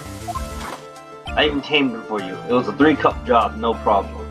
Tamed him? The guy's name may be Furial Tigre, but come on! He's pretty lively. Be careful, he still bites. Very well, please show Mr. Tigre to his stand. He really does still bite. He roars and sticks out his tongue like a freaking tiger. Witness, please state your name and occupation card. Yo, what up, Justin? Oh, I mean, I get you worded it like that, but I try not to use even something like that here on the stream, even in chat. Anyways, Justin, have you been streaming at all lately? What were you playing? Overwatch? Oh. Wait, PC or PS4 at that point? Or like, I mean PC or console? Check out Justin. He used to play Dissidia. I don't know if he does anymore actually, but I remember the last time he left off he was Mithril rank, and then I think he kind of stopped playing. And then he plays like RPGs and some other stuff, like just various games now. He's also a variety streamer. He meets up with Orland during the Twitch meetups in Canada. Like, so he sees my boy Orland, but I've never met Orland in person once. Because Orland won't come down to SoCal, and I won't go up to Canada until 2020. Gosh. Ah! Don't hide under the table, Maya, unless there's room for me down there too. What the hell, Phoenix? Anyways, how you been, Justin? What you say to me? No, nothing. I didn't say nothing. Honest. Who would have guessed that fear would induce a bad Brooklyn accent in the judge? I got business to take care of. You hear? So who the hell called me into this hole? We did, you asshat. I'm gonna slap you around and throw you out of the courtroom once we're done. Dissidia dead now, man. Dissidia ain't dead, dude. What the hell? Ranked may be a little harder to find matches sometimes. And also, actually no, depends on what rank you are. In Adamant, I can find matches. And then there's certain times where I will find bot matches, but most of the time I'm finding matches now. They've fixed that problem quite a lot better than you used to be. It just depends on your rank now. And most people do play in lobbies though. So Dissidia is far from dead. There's tournament scenes and everything. You're just basing it on your rank and playing in ranked alone from before. Was it you, Spikey? Ah, no, of course not. It was the judge. Your Honor, he's hiding under the table. He really is. Well, this is the first time we get to see the chair. Oh dear, I seem to have dropped my pen. Where on earth is it? Like, you can ask Pac,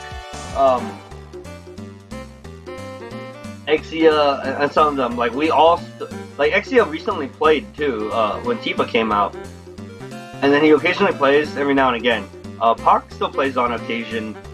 I haven't played in the last week and a half, but I do play. And I definitely find matches. Oh dear. This man is definitely hiding. Don't mind me, just carry on with the proceedings as normal. Get your ass back up on that seat, Judge. That's it, we're doomed. Maybe you didn't hear me. I said, who the hell was it that called me in here? There's no need to shout, we can all hear you. Should I try speed dating?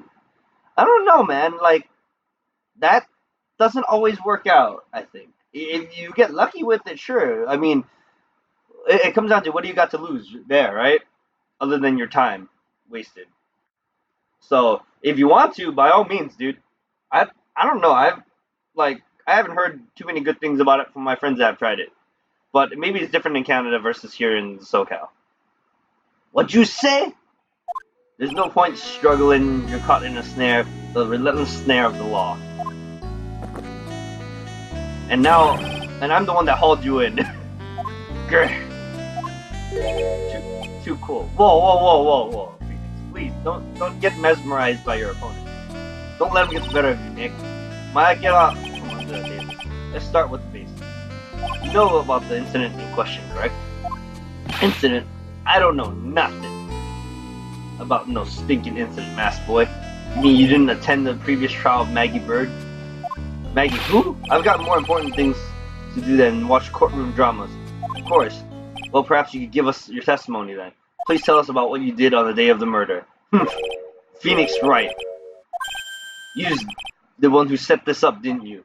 You's gonna regret the day you ruffled the tiger's fur. You hear what I'm saying?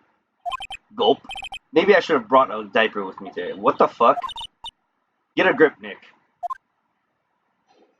The tiger's alibi. Mill the dog in and hopefully you won't scratch his way out again. Come on. I know what you're hiding from. You're hiding from the pot. Let's go.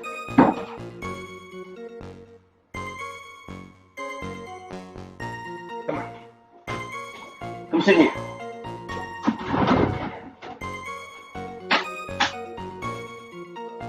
Hey, come back here. Sit right here. I don't know nothing about no murder. Yo, Justin, thanks for the host. I already shouted you out earlier, so we'll just leave it at that. But thanks again for the host. Oh hell, I'll shout you out again.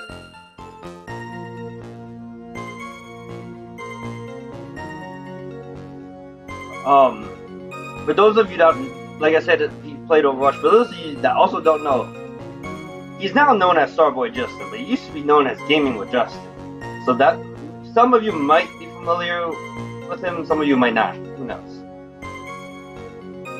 But check out his channel.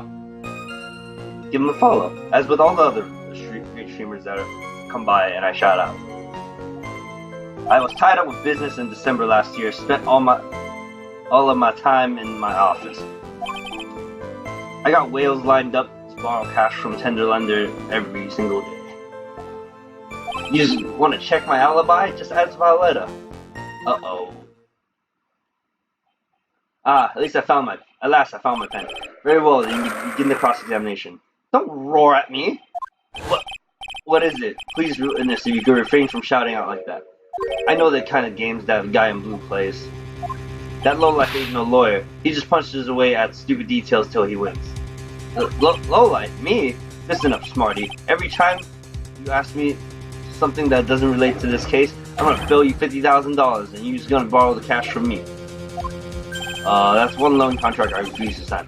And don't think it ain't gonna hurt when you tangle with the tiger. I'm about to slap a tiger in the face right now, right here. One in red. Ha! I love a good spectator sport. Just a minute. That's really not. This witness is, how can I put it, a hungry tiger roaming in the urban jungle. Get on his bad side and he'll bite everyone's heads off. Yours too. Very well. I have no choice but to impose a penalty system here. You better be listening. I said I got business to take care of. Big business. If I don't split now, I ain't gonna catch my bus. The court will impose a penalty for any irrelevant pressing of witness testimony. Keep that in mind as you begin your cross-examination, Mr. Wright. Yes, Your Honor. You can do it, Nick. Come out from under there already, would you, Maya?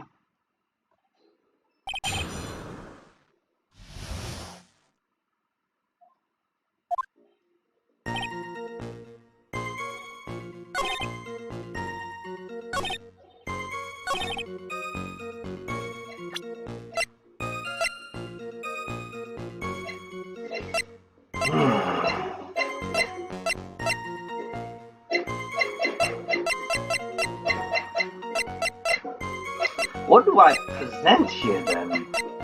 I can't just randomly press things, either.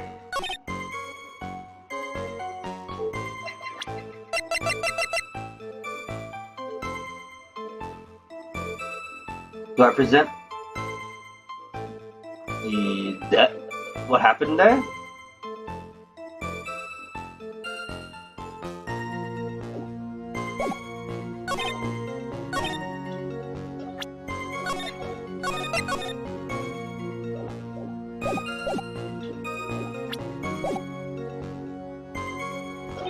Definitely can't press this though. If I press something, maybe those? Can't press. Wait, I can press these. Let's try. Are you sure about that?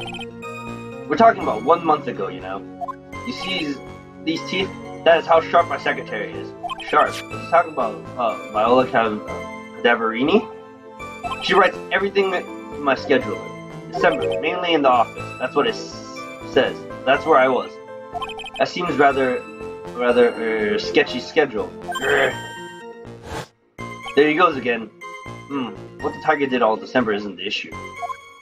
What's important is what he was doing on the day of the murder, so now what?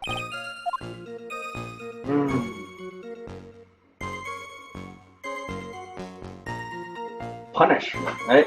Whatever, it's just one, I don't care. Mr. Tigre, what you want? If you wouldn't mind going into a bit more detail. Objection! This is a dead end, right? And you know it. Remember the rules. No, it's essential that we establish the witness's alibi accurately. I agree. The victim was killed on December the 3rd. Were you in the office that day too? Maybe you just ain't listening. Of course I was. I never set foot outside. I had meetings all day with a bunch of cats wanting to do business with me. I ain't never seen that young kid before. I do believe the witness's last statement was important. Mr. Godot, if you could please. Mr. Tigre, the court asks you to add the last statement to your testimony. Don't let an animal beat you. Be a man, Your Honor.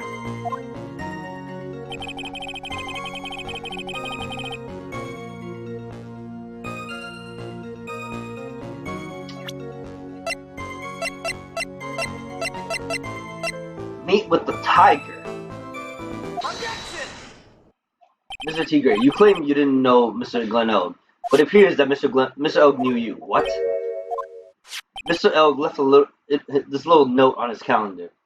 Oh yeah, curious. Ever going back to .hack to you by any chance? I plan to, but I don't know if I'm gonna stream it. But I mean, I can stream it. I think the only reason I didn't even really play it further is because that game kind of gives me the headaches sometimes. So it's like it's really hard to stream it.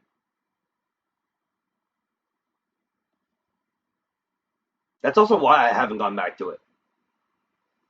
This Elg left this little note on his calendar. Oh, okay, just curious because I've been playing it lately. Yeah, that's a personal problem though, of course. Like, I mean, I managed to suck it up for Kingdom Hearts 1 on certain apps and play through it, and you remember how much that affected me on certain places where I'm just like, I have a headache, and I had to stop my stream one time, remember? Maybe I will play it and we'll see, but I'd have to play it on a day where I'm super well rested, for sure. Because, like, one of the things that triggers it even worse is if I'm not well rested. And I'm almost never well rested nowadays. So, I don't know. Meet with the tiger. And the date, December the 3rd. December the 3rd? That's the day of the murder. So, Mr. Tigre, I submit that you did indeed know one Mr. Glen Elg. Because on the very day of the incident, you met with him. Gah! Ha ha ha ha! Not bad. You's actually not bad. Sorry? I was just messing with you to see how good you were. Did you hear that, Nick? He said you're not bad. That's one compliment I can do without. Plus, he's lying through his teeth. But I do want to finish it. I really do like the hackers. Witness, please remember that you're under oath. Lies will not be tolerated. You calling me a liar? Is that what you doing? Bro. Yo, we got Scooby under the table. So you're saying that your claim to have never seen that kid before is the truth? I said I'm dead serious. You better believe that. It's the truth. Ha! Then I'd say that gives me time to enjoy another cup of pure black magic. That is while you testify for the court again, Mr. Tigre. Oh yes, would you mind indulging the court witness? He never actually met the victim? That's gotta be a lie right there. It's time I nailed this guy. I can press now, right? I ain't no liar, I never met Glen Elg. There was some lame guy with that name though, wanted to borrow cash from me. I set up a meeting with the guy at my office, tender lender. I waited around for him, but he ain't never showed. I ain't never been to that Trevian joint, you see here? Personally, I'll admit sometimes it was a bit of a drag to try to play at times until I got further in the story.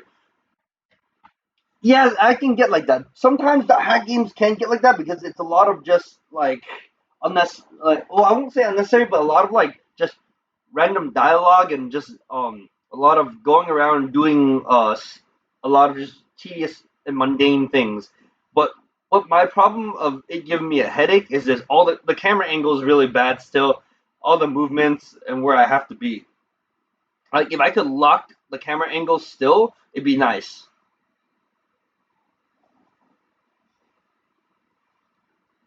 I see, that all seems perfectly logical. And yeah, camera isn't the greatest either. It was never that great. Not even during the original versions, dude. The camera angle is always terrible. At least the combat is super basic, but even then, yeah. Like see, when I play the combat, it's fine. It's when I have to move the camera angle around that hurts. And certain parts of the game, you have to do that. You have arranged to meet with the victim, but he didn't show. I heard it's pretty hard to keep appointments when you're dead. Alright, see, that's just rude to the dead, alright, Godot? Very well, you may begin your cross-examination, Mr. Wright. Yes, Your Honor. Yeah, Def can see it. Didn't I tell you I got a big deal going down today? I ain't gonna make my bus now. I'm gonna have to take the express train. That bill's going straight to you, right? Grr. I ain't paying Jack! You about to get slapped with some hefty fines. Behind bars, too. The victim, Glenode. I ain't no liar, I've never met Glenode. Oh, can I press now? Safely.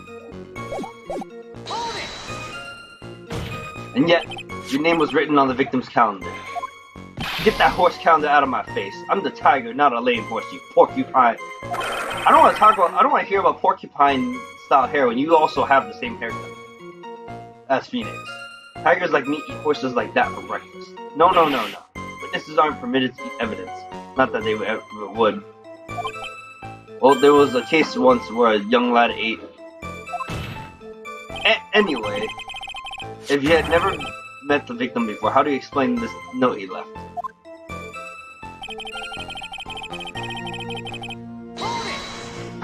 That's very strange. According to the manager of the firm where the victim worked, December 3rd was the date he had to repay his loan. You know what I also still need to do is go back to figure out how I'm going to clear that portion of Star Ocean 5 I was stuck in. And then proceed with the game. Because I have, right now on PS4, I own Star Ocean 5 physically. I own 3 and 4, which I eventually want to play on my own or play on stream. We'll see what I do, depending how much games I go through. All on PS4, right? And then 2, at some point, is supposed to be made available. I think, or was it 1? I have to look. Digitally as well. So that means we'll soon have almost all access to all the Star Ocean games.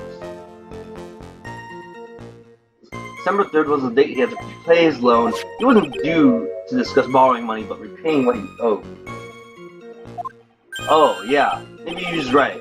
Whatever it was going down at the beginning of December. So you did meet Mr. Oak then. Hey, right. You might want to cool your jets a sec. So your meeting wasn't supposed to be at Tribune. Why would I want to go to a dump like that? If I want to talk with my clients, I go to an office decked out for the job. I got the best punching bag you ever saw in there. Not exactly a professional office you've got there, you know. So you were in your office on the day in question. He didn't show up? Ha! What do you think, Trite? Let's see. How does a dead man get from a French restaurant to a loan shark's office? You yourself didn't go to Tribune? What are you trying to pin on me here? Why don't you just come down to my office? We can chat about this thing my way, yeah? I got the best punching bag you ever saw in there. No need. I'm good, thanks. Listen up. I ain't got nothing more to say except this. Never? Not even once. Not even once. I was in my office the day that went down. I didn't put no poison in no kid's coffee, Caprice. You think he really didn't meet Glenode? Not likely. Because I'm convinced this guy's behind the whole thing. So you mean the whole testimony he just gave was a lie? Of course. So we can't afford to give him time to think of ways to plug his leaks in. I've got to nail him while I still can.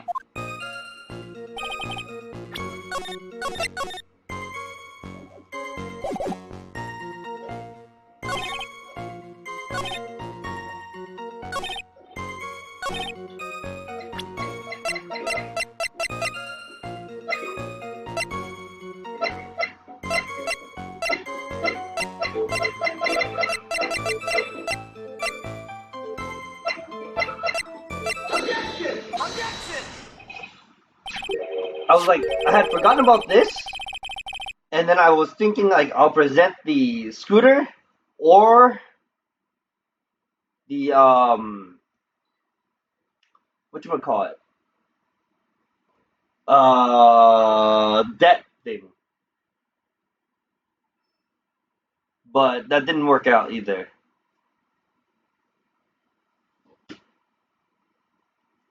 Mr. Tigre, is there something you'd like to tell the court about these matches?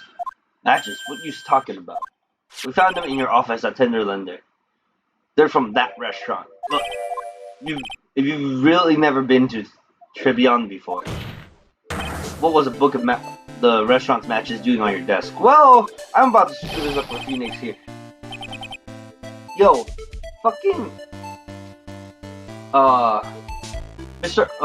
Armstrong has a fucking debt to this guy. He could have just bought it himself. You've been snooping around in my stuff now too, wise guy? What are you doing? What are you, my ball and chain? Ain't no broad controlling me. Order.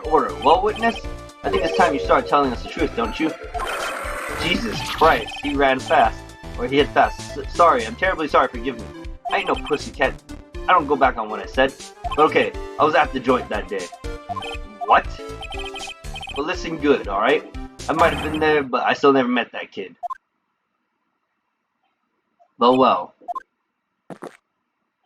Looks like an order just came in for another testimony. I'm this close to proving it was him.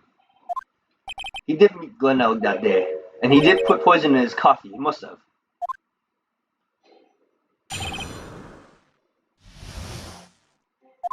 I was supposed to meet with the kid at the restaurant in the afternoon. When I opened the door to a joint, I saw one ugly scene. The guy was laid out over the table, stiff as concrete. I figured if the place wasn't hot ready, it was gonna be, so I split. I heard the cops siren on my way out, and I went straight back to my office. I see. You didn't actually meet with him in the end. Well, Mr. Wright, your cross-examination, please.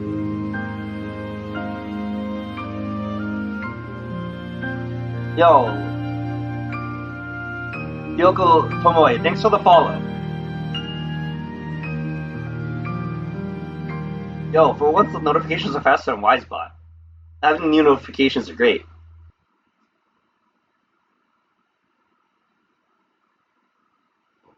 There was an I there, dude. Same name as a Vocaloid artist. I like. Kyoko Tomoe. I'll have to look that up. I don't remember that one. You're playing VR chat? Oh. Wait, mine? K-Dash? DK, what are you doing? I'm turning back on the fan because the AC turned off.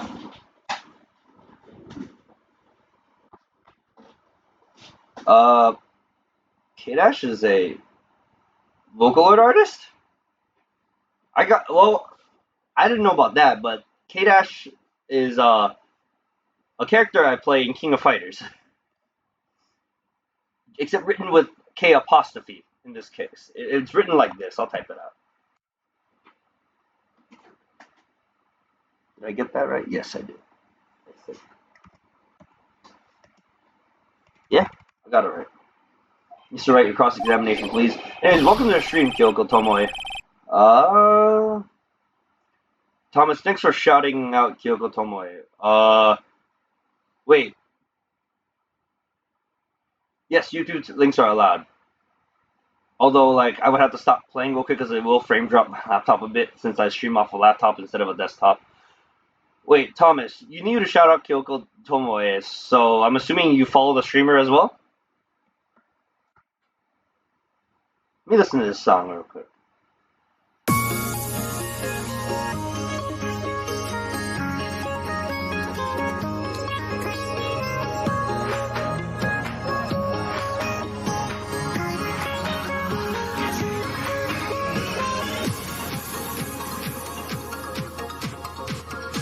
I'll check it out further later because it's gonna screw things up for me.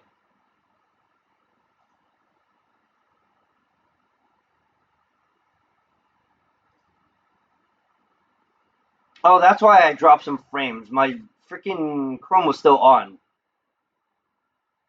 Look at YouTube username. K-Dash. Okay. That's funny. Grammarly does more than catch errors. Huh. That's weird. I've never known that. Because whenever I've searched K-Dash on YouTube, it digs up old Brawl videos for another Smasher in Arizona that used to go with K-Dash as well. And then anything with me as well for Smash. Like the very few and far. But welcome to the stream. How's VR chat for you on the norm? Hold it, if I wait around here any longer, I ain't even gonna make the normal express. No more stupid questions. Ha, no problem. Uh-oh. Anytime Tripe presses you on something irrelevant, I'll see he pays a penalty. Mr. Goda, that's my job. Your job is to slam that little hammer of yours and call a guilty verdict. It's pretty good. Alright. Wait, okay, I guess I have to ask Exia here. Wait, did you follow Kyoko Tomoe's streams? I only asked that because you knew to shout that person out. I'm literally a miracle in the eyes of VR, though. Oh, how come?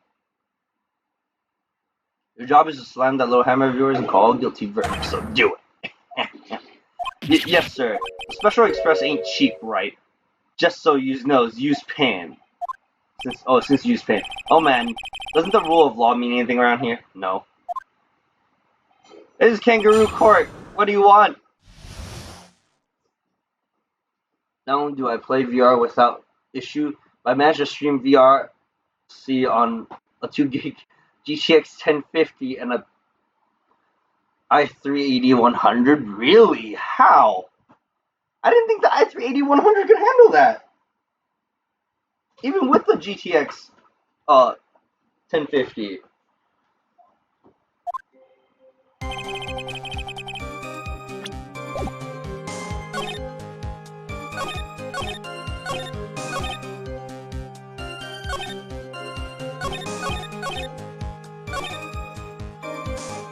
Let me save here and then figure out.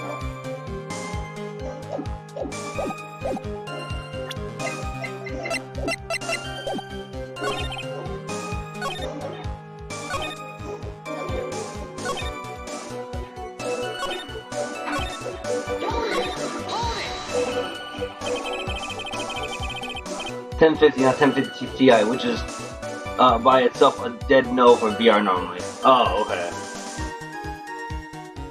You didn't actually set foot inside the restaurant then? The tiger is a busy cat. I don't hang around for no one. I ain't got time to be caught up in no murder investigation. So, when exactly did you pick up the matches? There are matches just inside the front door. Our detective friend would wound up in trouble with the shift after taking 5 books home. Poor Gumshoe, it's almost enough to make a man cry. Whoa, 2 K-Dashes? Dude, there's been other K-Dashes before, man. There used to be a K-Dash in Arizona that was spelled with, this way, Red. Wait.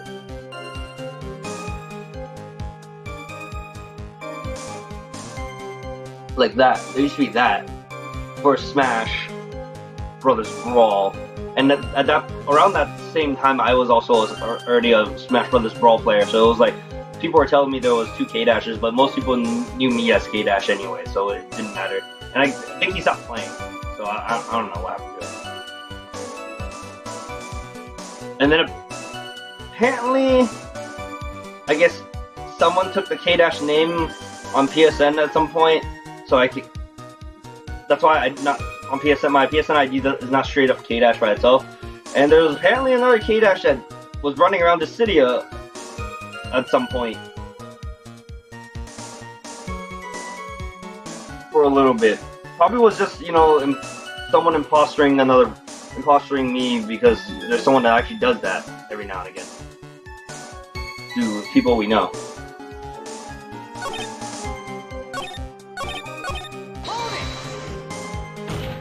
Went straight back. Did a bout of guilt suddenly hit you for what you did? What are you saying? You trying to tell me you ain't never been guilty of nothing? We all have our crosses to bear. We all have to swallow dark secrets we hide. Like this. This man drinking so much coffee. Courtroom's not exactly the place to talk about dark secrets, is it? Seems you've done it again, Mr. Wright. Another relevant line of questioning. I must impose a penalty according. How about a penalty for those two jokers and the garbage they keep coming up with? Well, Nick, what do you do? He's running out of ways to avoid the truth. I need to press him fast before he has time to think things through. I've got to come right back at him with a contradiction. Be careful what you press him on though, or you'll get penalized, okay?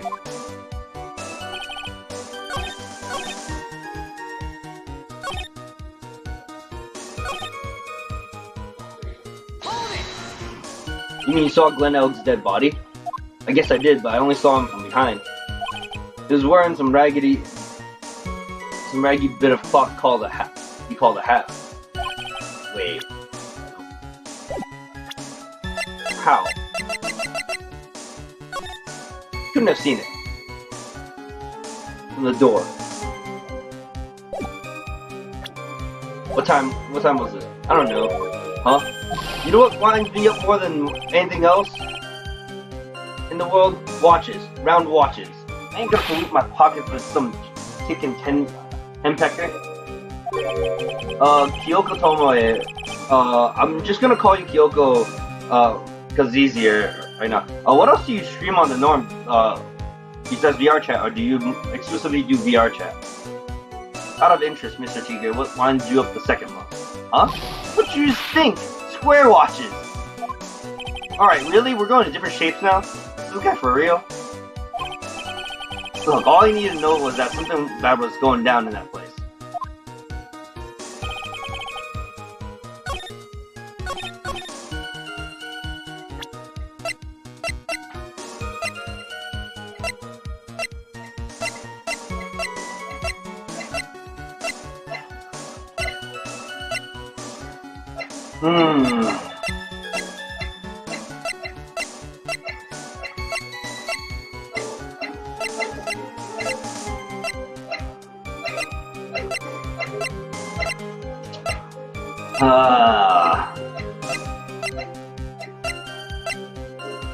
I pretty much just VR chat lately, but I have streamed League of Legends, Pokemon Ring of LCM, also Risk of Rain, and Europa Universe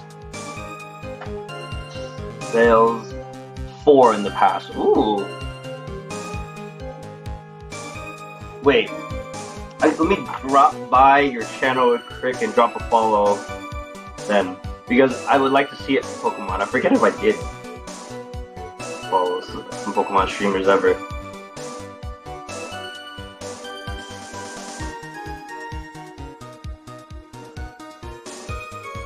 Drop the follow on my end too.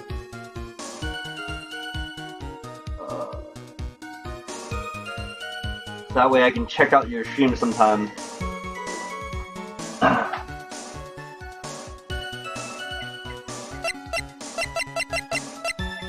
The wheel guard was smashed up though.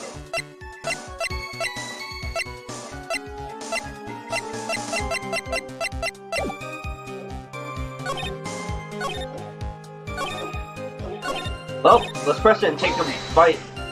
An ugly scene, what do you mean? Objection! Oh, that's irrelevant. Okay, guess I don't care. Here comes a penalty.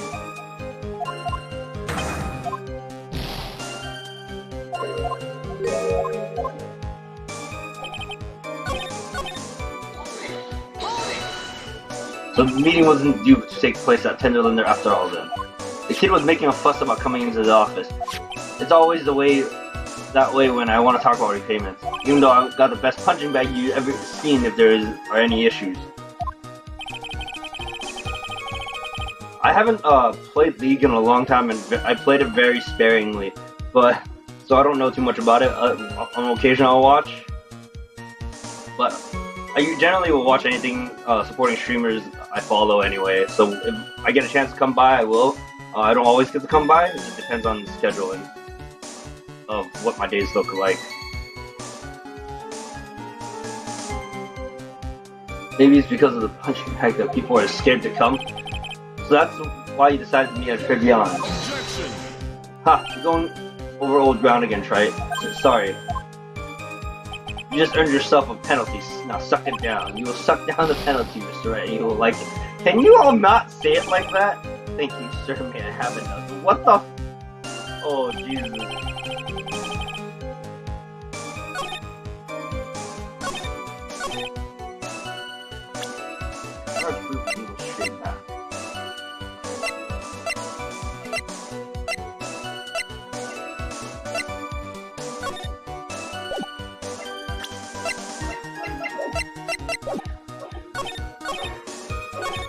How do I prove that you shouldn't have been able to see it? Either this picture or that picture. Here we go. You're something of a loan collecting pro, aren't you, Mr. Tigre? No one escapes the tiger's clutches. Got him there. In terms of just putting it up on him now. Well, I'm something of a lie detecting pro. And no one escapes the Phoenix's clutches. I think it's time we got something straight. What's this, Trite? A new line of irrelevant questioning? These are floor plans of the crime scene. You say you were standing at the entrance, Mr. Tigre. From there, your field of vision would have covered an area of something like this. Indeed, the witness would have had a clear view of the victim's seat. Isn't that what I just said? I saw the back of the kid's head. Nope, you did not. Unfortunately for you, that's not possible. If the court would like to think back, you'll remember that between each of the tables, partitions, is a tall partition. Why, that's true. Now look at the plans again. The truth is painfully obvious. Kyoko, where did you find my stream bot from anyway? Now look at the plans again. The truth is painfully obvious. From the entrance, the field of vision of any customer walking in ends here.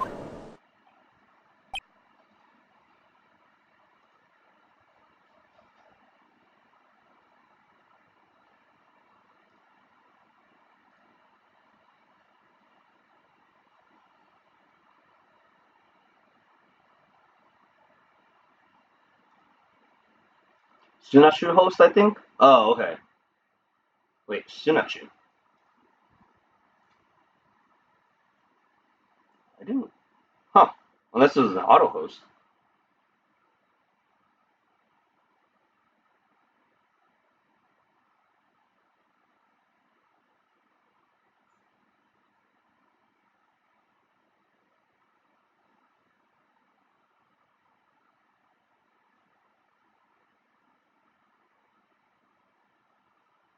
Yeah. It was an auto host. I think. Because I didn't get any hosts from Sunachu today. Which is cool. I didn't know I was getting auto hosted for this.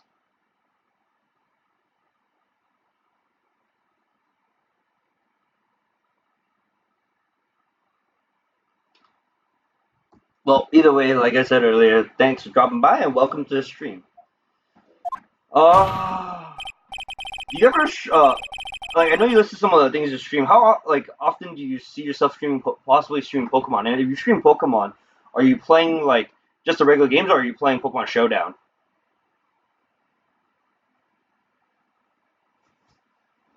So from the entrance to Tribune, you couldn't have seen the victim's seat. But you did see the victim that day because you met with him. Objection! Yep, auto hosts are wonderful little unseen helpers. Wrong. Have you forgotten the old man's testimony yesterday? The victim was alone at his table. The old man is crazy! But the defense just proved the point to be moved. The victim witnessed by Mr. Kudo was not Glenelg, but a fake. What? In order to have Mr. Kudo falsely testify, the real killer posed as the victim he had just killed and acted out a charade. That will do. This trial has gone on long enough without the obvious question being answered. Who exactly was this real killer who impersonated the victim? You say the killer murdered Glenelg, and then impersonated his victim in the performance for Victor Kudo. In that case, that's right. Reveal the identity of this criminal to the court. It's just gonna be this cat who poses Phoenix! Obviously, the killer is Furiel Tigre. No one else could have done it. What? What? Well, witness? Now that's cute. You just think you can pin this on the tiger? Maybe you just don't understand. Oh, I skipped it. Well, whatever, I guess. But I think it was something along the lines of the tiger. Something about accusing the tiger. So I dare you to say it again. Come on, you got the guts. You can't threaten me, Mr. Tiger, Mr. Tigre. It's a defense. Go ahead and tell the witness, Mr. Wright. I don't play it often, but what I play is stuff like Nuzlocke, and I'm planning on co-stream a Pokemon Delta with a friend streamer. Ooh! Hopefully I can catch that. I like watching Nuzlocke challenges too. I used to watch more of it on YouTube than anything. But it's been a little bit since I've watched a Nuzlocke challenge. Those are always fun to watch. I think the last one I watched was TSM's, well, he's not TSM anymore, but Temple Zero's, the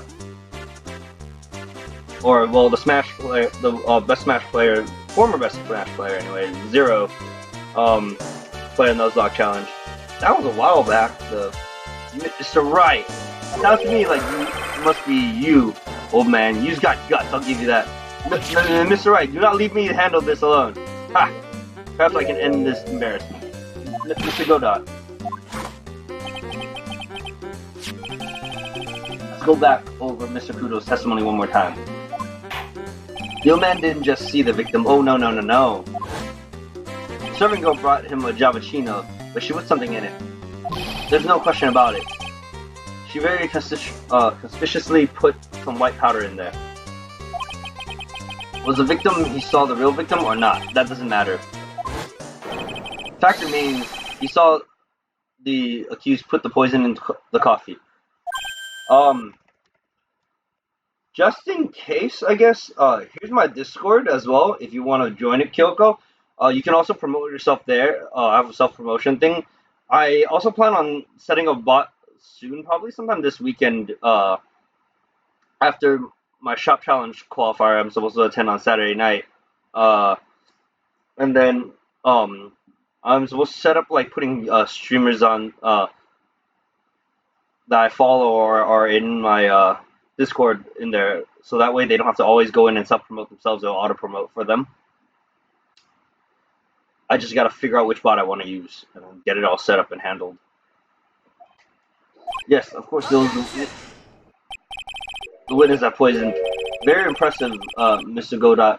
Waiting for my absence to launch your attack. Ha! He hid. Yeah, I'll definitely give it a join. Just gotta leave one of my dead servers. Okay. Well, I mean, you could stay in them too, or do you just find yourself having too much? Found your pen at last, right? It was in my pocket. Ahem, but anyway.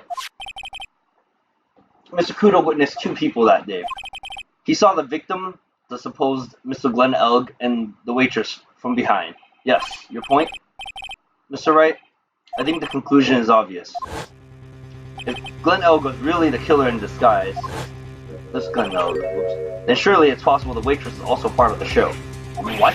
You mean the waitress was an imposter as well? Pretty much. Under server limit on Discord. Oh, can't join without leaving one. I see. So I will forewarn you, my Discord isn't always as active as I would like, being a solo streamer. I'm definitely trying to get people more active in it, so I do post things, and like when I get a chance. We do talk in there. I think the last time we talked in there in general was on Tuesday, and I post food things and memes and just gaming news in general sometimes. There's different things, so feel free to help. Oh, I see you right there. I'm gonna welcome you right now.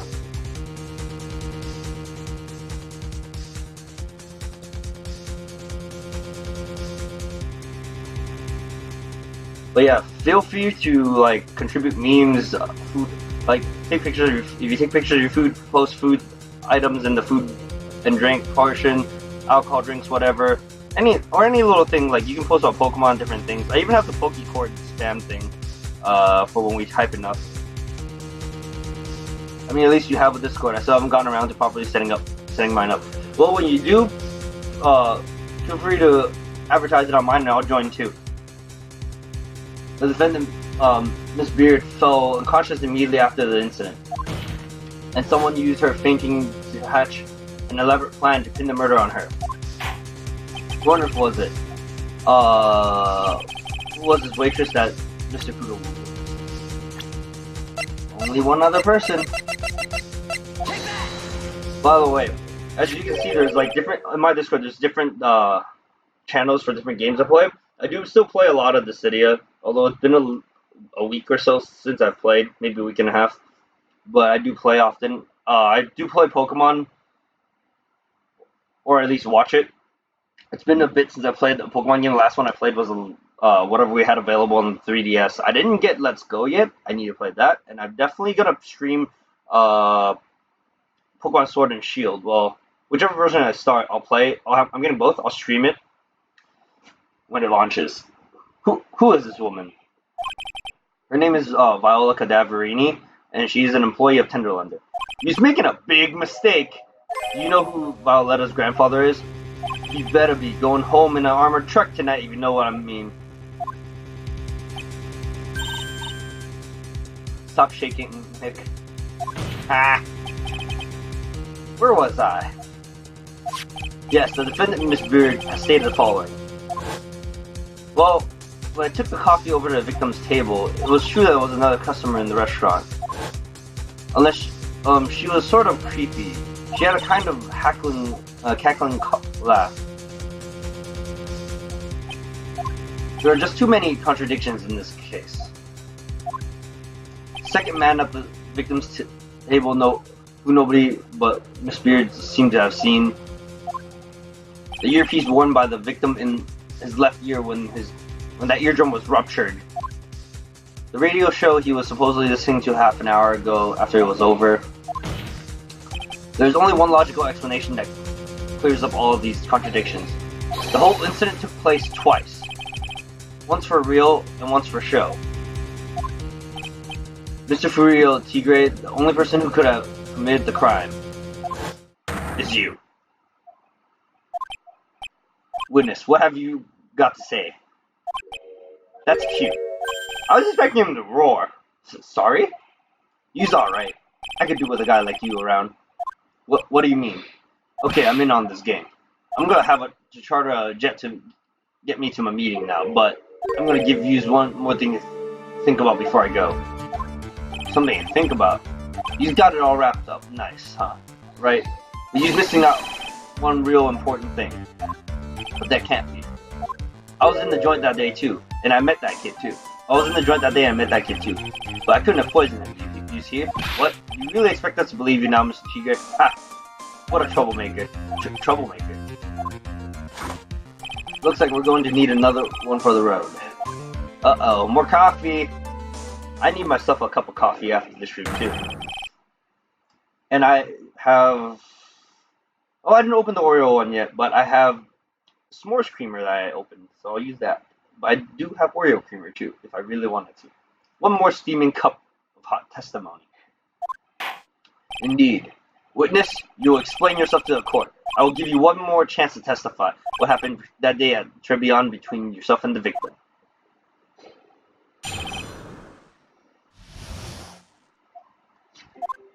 Yeah, I loaned El cash, about $100,000. That day we was due to have a little chat. The kid had hit his paycheck date, his payback date. See? Anyway, he tells me he's got no way to pay up. He's wrong. I'm about to flatten the guy when he starts screaming.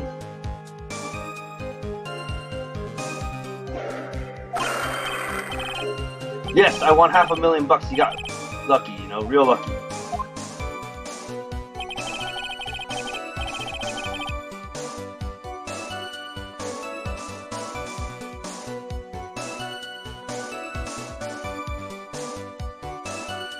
If that waitress hadn't done what she had done, everything would have been over.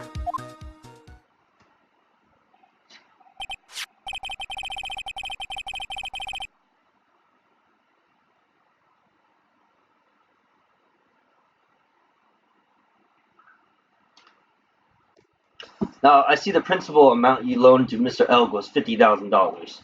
Yeah, well, you've got the big to take into account. Interest builds up fast, you know.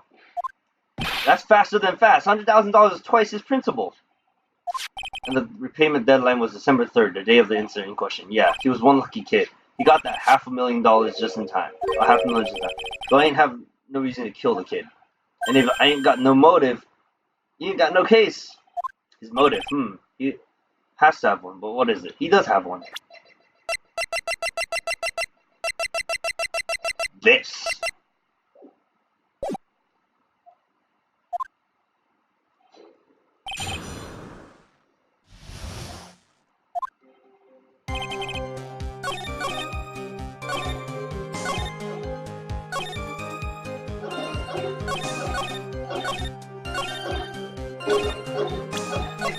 Let me start pressing.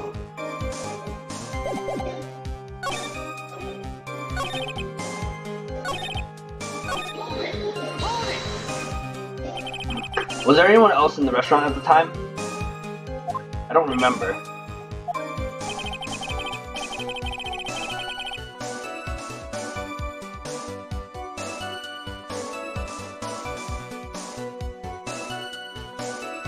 There was no one there. I'll wear that ridiculous tiger shirt for a month. Mr. Armstrong, Maggie, and if I'm right, Viola Cadaverini were all there at that time. So the victim had intended to repay you from his lottery winnings from the beginning. Seemed that way to me. But you wouldn't normally expect to win the lottery, would you? Ha! The undying belief that your next roll will end the worst losing streak you ever had. That's what defines a true gambler. It makes it sound so cool.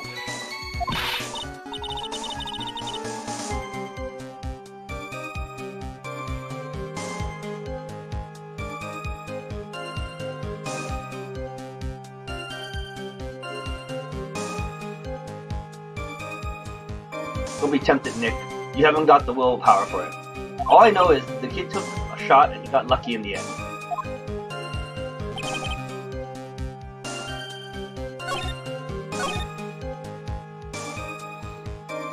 Waitress hasn't done anything, everything will be over. Waitress, you mean... Well, I'll be going in lurk mode now. Enjoy your stream. Ace Attorney, fun game series. Yeah, thanks again for dropping by and enjoy your lurk. Like I said, feel free to promote your stream whenever you go on, so that way I can watch it. There's times where I'm out working and I see it, and I'll try to pop it on my phone for even a brief bit before resuming work. The girl with the glasses in the defendant's chair? Who else could I mean? If she hadn't gotten in the way, things would have been bada bing, bada boom, over and done with. Maybe I should push a little on this.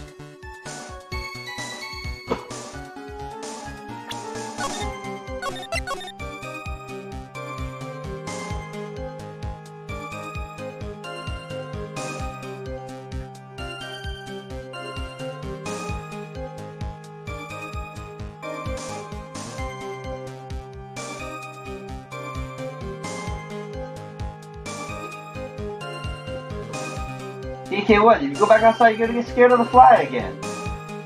Come on, TK, come here. Or just chill out.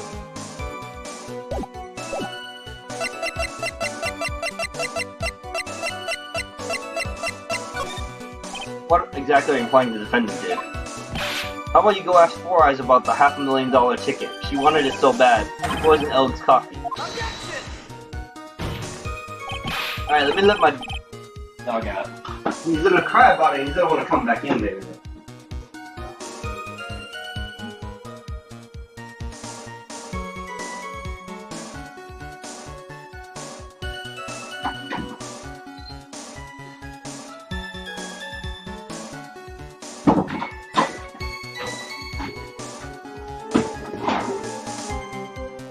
A likely theory. Your word hasn't held water lately, Mr. T. Graves. Objection! Let's not forget this witness was actually at the scene, right? The law don't exactly agree with some of the deals I send out. I couldn't be there when the cops show up, so I split. I see. Your Honor, the witness's last few statements are worth a good 2 cups of coffee. I concur, Mr. Godot. You will amend your testimony accordingly, witness. Ha! That's what she was after, Phoenix, right?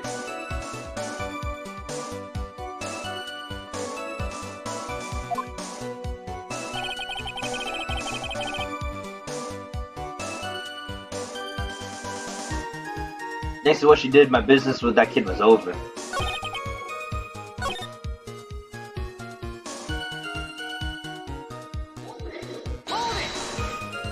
The tiger's trying to pin the crime on Maggie. If I ask him about what he saw, it only is going down to case. What do you mean things would have been over and done with? Are you just all there or what? I'm talking about the cash. I was there to get my $100 back. That's all. I'm a businessman. It was all coming together before that waitress got in the way. As far as I can tell from the witness's testimony, other than recouping his loan, Mr. Seeger had no motive for killing the victim. Well, Mr. Wright, are you happy with the testimony, or would you like it amended? Not going to get anywhere with the testimony as it stands. Your Honor, the defense would like the testimony amended. Very well. Witness, you will amend your testimony to reflect your recent statement, please. Oh. That's funny. That produced a second testimony.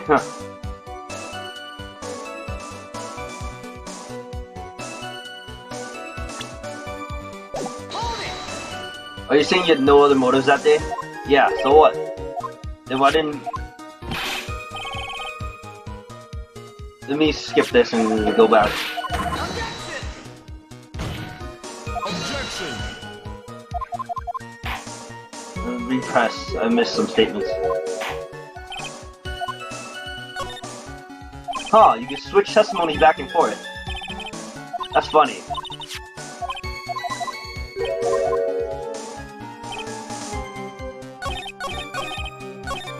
Let's do that and then switch it back and see what happens, and then switch it back again. Are you saying you had no other motives that day? Yeah, so what? Why didn't... Ah, fuck.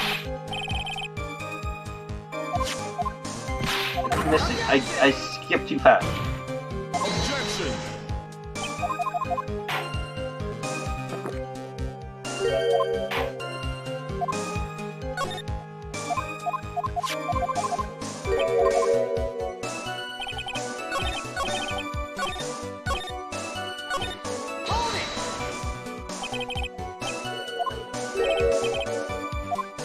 Then why didn't you take the lottery ticket when you left?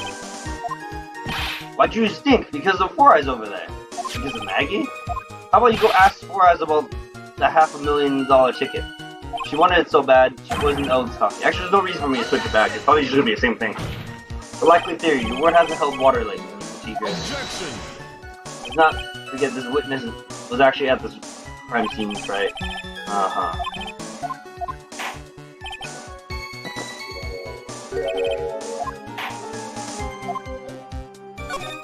I better leave it at that and try to figure something out. Thank you, Your Honor. There's no need to amend the testimony. Very well. Continue with your cross-examination then. So the tiger was needing Gun Elk to get his money back. If Mr. Elk had just given him the lottery ticket, that would have been the end of it. Yeah, so what's the tiger's motive? This is the big one. If I don't manage to undermine this testimony, it's all over for us. Listen, oh, why did he loan him the money in the first place when he knew he couldn't repay?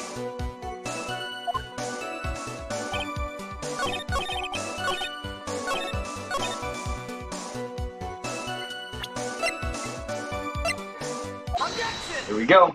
I needed the $100,000 to get mentioned. So you just intend to get back the $100,000 Mr. Elg owed you, correct? I loaned the guy the cash, so that's my right. Unfortunately for Mr. Elg, $100,000 wasn't enough to cover it, was it? Huh? About 6 months ago, you were involved in a traffic accident, weren't you? An accident involving a car and a scooter in which a young woman was injured. She was taken to the hospital where she underwent surgery. Where did you get all this info? These medical papers document the treatment of the young woman in question. According to these, the operation cost $1 million. Oh snap! Payment for these expenses was due in December of last year and was paid in full. $1 million? Preposterous sum. Someone should sue these HMOs. Ha! No one would pay a bill like that. If the medical association got wind of it, the hospital would end up as dead as morgue. But Mr. Tigre had no choice but to pay, because his very life depended on it. He's roaring like a tiger again. Oh boy. Order, order, order. You see his life depended on it, Mr. Wright? Yup. Indeed it did, simply because the injured woman was none other than Viola Cadaverini. Did you say Cadaverini? Yup. Bruno Cadaverini, mob boss in charge of all the underworld activities in the city, and doting grandfather to his precious Violetta, also known as Viola Cadaverini. Oh! Boy, yes, that exactly. This is definitely a Monka-esque moment. Your life was in danger unless you paid compensation to the boss, correct? It makes sense. You were desperate to acquire the $1 million Cadaverini demanded of you. So desperate, in fact, that you decided to sacrifice Glenn Elk's life to pay your debt. Order, order, order! What do you say to that witness? Ugh. Objection! It's a nice little fairy tale, Trite. But even if the witness did need $1 million, that doesn't tie him to Mr. Elk's murder.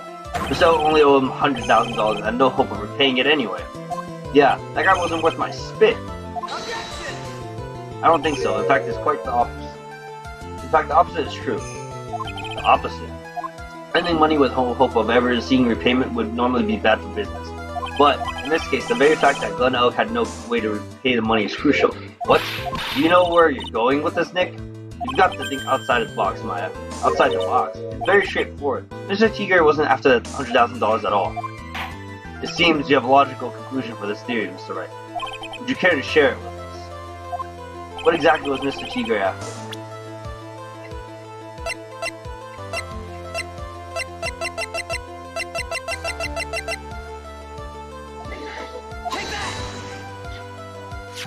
Glenn Elk was a programmer, a highly skilled programmer. That skill was the collateral Mr. Elk put up in order to borrow the money. Care to explain how skill can be used as collateral to secure a loan, Trite? He had the skill to create a computer virus, and so he did. A virus known as MC Bomber. A computer virus? What does one of those do? A computer virus is a program that wreaks havoc on the insides of a computer. What does one of those do? Alright, Judge, please. I guess the beard isn't the only part of his honor that is from the Stone Age. I'll explain it to you later, Your Honor. Right now, this is the important part. A virus like MC Bomber would be worth several $1 million on the black market. Mr. Tigre, you couldn't have cared less about the $100,000, isn't that right? All you cared about was one thing, the virus.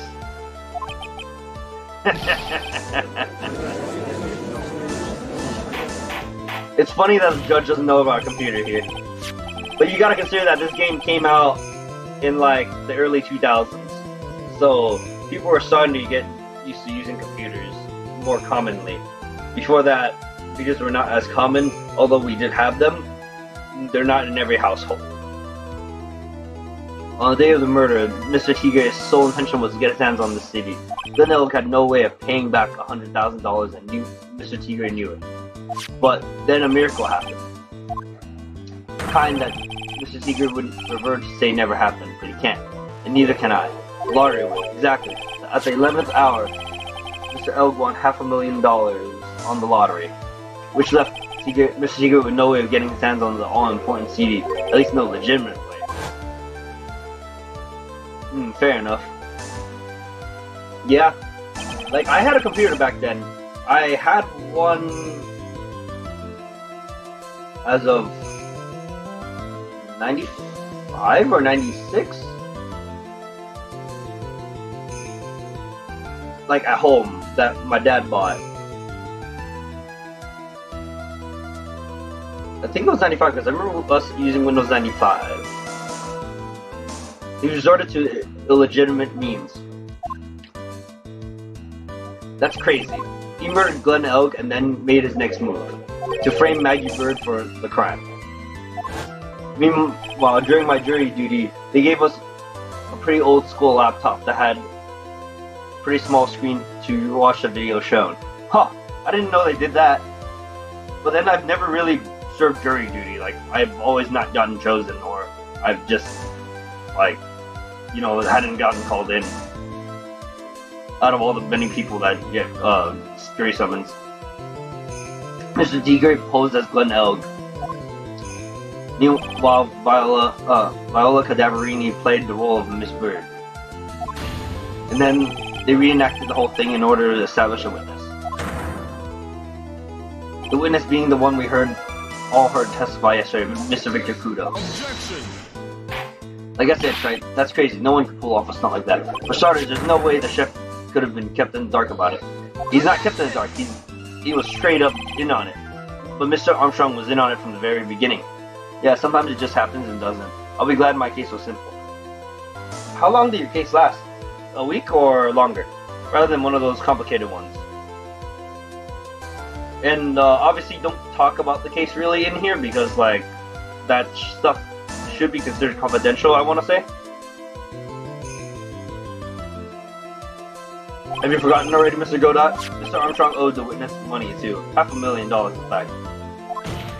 He had no choice but to go along with Mr. Tigre's plans.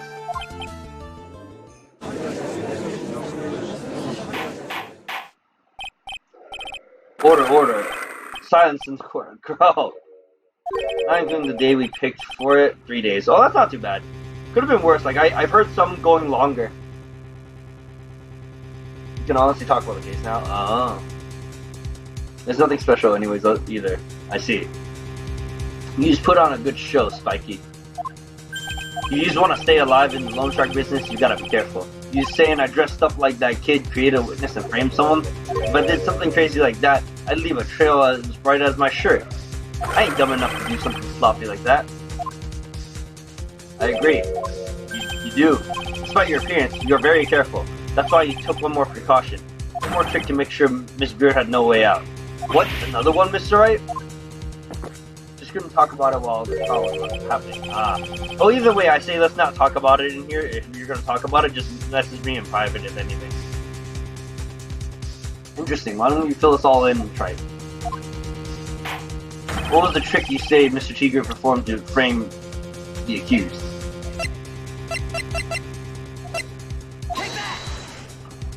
What on earth is that? What an insult to think anyone could be fooled by such a childish imitation. Consider yourself insulted, Your Honor. Mr. Tigre, you didn't just pose as the victim on the day in question. A month ago, in this very court, you posed as me. What? That's the truth. But the witness looks nothing like you, Mr. Wright.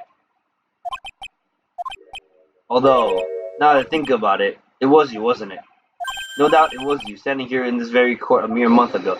The Phoenix Wright who put up the most disreputable, shabby defense I've ever seen. Grr.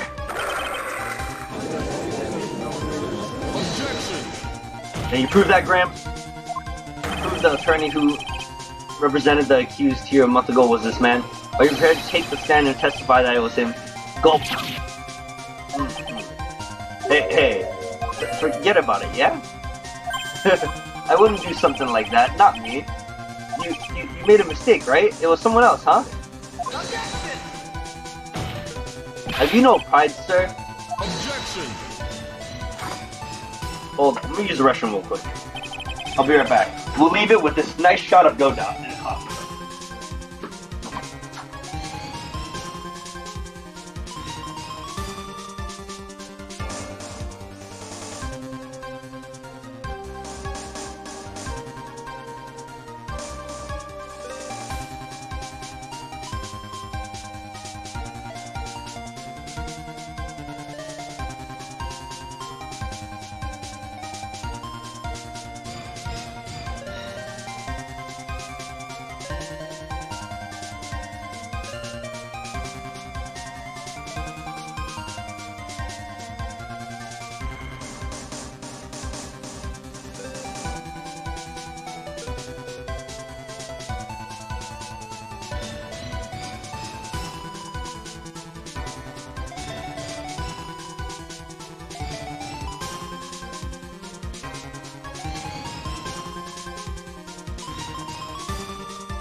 Alright, I'm back. This isn't a matter of pride. In case you didn't know, here in court we deal with people's lives. Of course we do. Nerf! Mr. Godot's right, Your Honor. Speaking of myself, I am absolutely convinced. The attorney in question was the witness standing before me now. However, to preside over this court as the judge with the vested power to hand down a verdict. Someone in my position cannot be swayed by a memory without evidence to support it.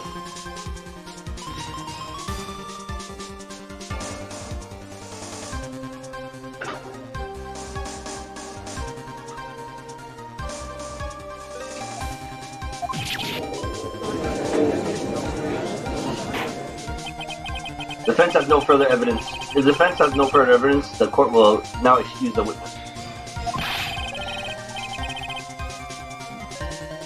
The circumstances surrounding Mr. Tiger are dubious for sure, but not conclusive. But we've come so far.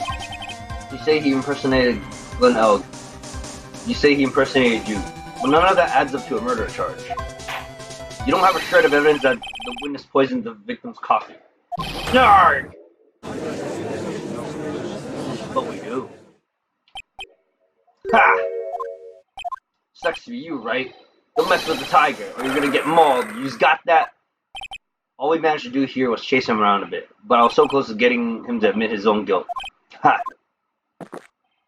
Looks like I won't be needing a refill. F? Well, hold on. If I had just one more piece of evidence. Well, in the way he's thinking, if I just had one more piece of evidence.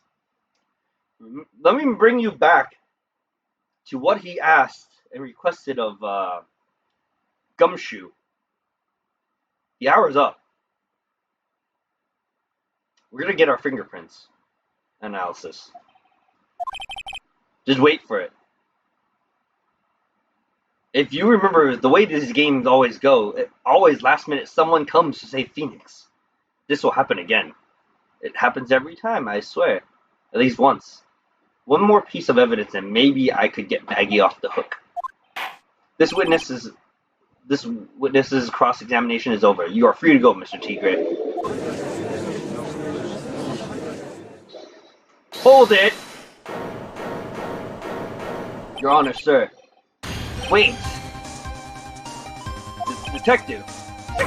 Sorry I took so long, pal. I think everything on this. My badge, the works. So here it is. My heart's counting on this too. What is it, detective? Isn't it obvious, pal? It's the final decisive piece of evidence. What?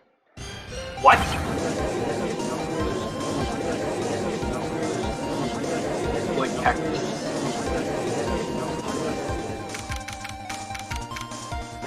Sorry it took so long, pal, but I finally got the results from the lab. The results? From the prince, pal, from this medicine bottle. Oh, so do you know who the prince belonged to now? Do you think I'm some kind of hack detective? Of course I know. Well, you kind of are sometimes, Gumshoe. So, tell us. The tigers, right? I knew it. You bet. Clear crystal all over the bottle. It's the real Tigre's paw prints, alright. That's great, we've got him now, Nick. What's wrong with you? You've hardly said a word since the detective got here. He's laid everything on the line for this, Nick. I know. Look, I'm sorry, this is kind of hard to say, but it really doesn't make any difference whose prints those are on that bottle now. Huh? What? Why not? We need to produce at this stage in the trial. What we need to produce at this stage in the trial is irrefutable evidence that the tiger put poison in Glenn Elg's coffee. He's already admitted that he met the victim. The fact that his prints are on this bottle, that really doesn't make any difference now. Hold on, this is here. This sets us up to have more time, though. I knew it. Great. No matter how hard I try, I'm never of any use. Hey, don't be so hard on yourself. So, is this where we cue Mia? I don't remember that we do that here. But I know we have more to do. This was our last chance to help Maggie, and I've been working on some useless piece of evidence the whole time. It's alright, I'm a real loser. It's not breaking news to me, pal. Detective, Gumshoe? Maggie? You've been working on something for me? I'm sorry I let you down, Maggie. I know you didn't do it. I'm a detective. We're supposed to be able to prove stuff like that. I'm really sorry. I'll get you out now. I'll get out now. The second gumshoe, he's gone. Isn't there anything we can do now, Nick? I wish there was. Gumshoe worked so hard to get that evidence. If only there was some way I could use it. We're gonna be able to use it. In a very roundabout way. Yeah. Mr. Wright? Yes, Your Honor. I granted you access a recess so you could prepare this decisive evidence which you discovered. Yes, yes. Don't keep us all in suspense, right? Show us. Naturally, we can assume it's evidence that will actually stand up in court, can't we? Think, Phoenix. Don't let Gumshoe's hard work go to waste. How much more of my time are you gonna wait? Are you just gonna waste? I ain't been to no court before, but you lawyers sure know how to blow things out of proportion. No doubt, given the nature of this evidence, it will speak for itself. Nevertheless, you will talk us through it, Mr. Wright. Well, I know I can't prove anything new with this evidence, but I'm really backed into a corner here. Maybe you think he's got me beat, but let his guard down a bit. Don't keep us waiting any longer, Mr. Wright. Present this final decisive piece of evidence to the court. This is the defense's final piece of evidence. Isn't that the victim's, Your Honor? Naturally, the court is already aware of the contents of this bottle. However, interesting new information has come to light. We clearly have identified some fingerprints on it. Fingerprints belonging to you, Mr. Tigre. What? So, the importance here is proving there is a shred of doubt in his testimony.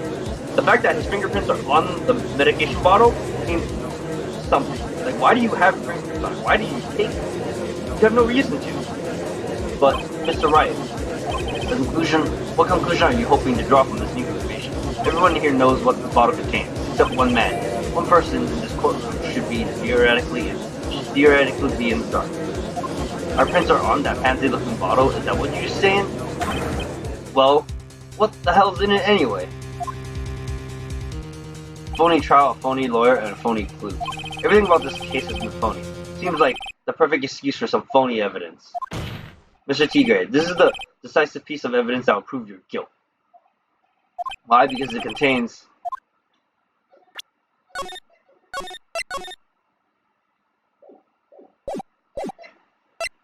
potassium cyanide.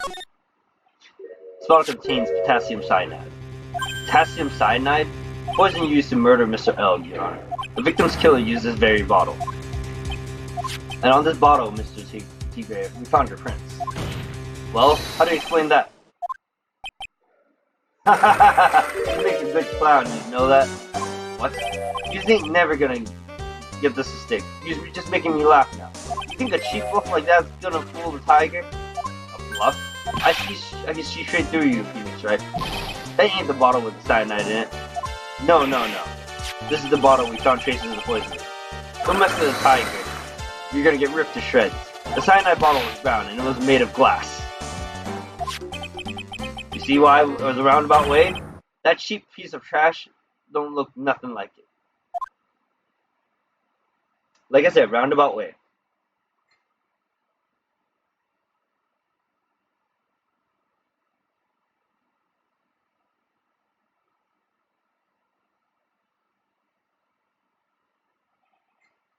Got him, at last. What? Why has everyone gone quiet? I said that bottle... Is this the bottle you're referring to? Yeah, that's it. That's the bottle the cyanide was in. But you ain't gonna find my prints on that bottle. Don't let that cozy looking suit fool you, people. That lawyer's just playing games. Tell him, Mr. Prosecutor. Tell that guy where to go. You still haven't figured it out? Don't you realize what you just said? What I said? What did I just say? You were summoned to this court for the first time earlier today. If you really had nothing to do with the murder, you shouldn't have known all the little details. For instance, you shouldn't have known what kind of bottle the potassium cyanide was in. But just now, you slipped up in front of every single person in this courtroom. You described the exact bottle used by the killer to hold the poison. You don't know who you're messing with. I'm the Tiger. I control millions of dollars on the black market. You think I'm gonna let some jumped-up suit get the better of me? Sure, the last piece of evidence was phony. But that's just what you deserve. A phony trial with a phony lawyer. It was all played out by you, the biggest phony of all. Grr.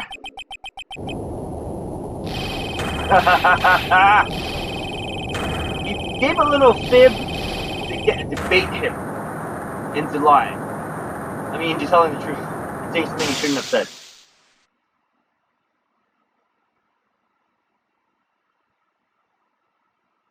Coffee was thrown on Phoenix. What's going on? It looks like a blackout. Oh, this is a blackout. Never mind. Well done, Trey. Yep, coffee was thrown at him. I saved my 17th cup of coffee just for you. Savor it.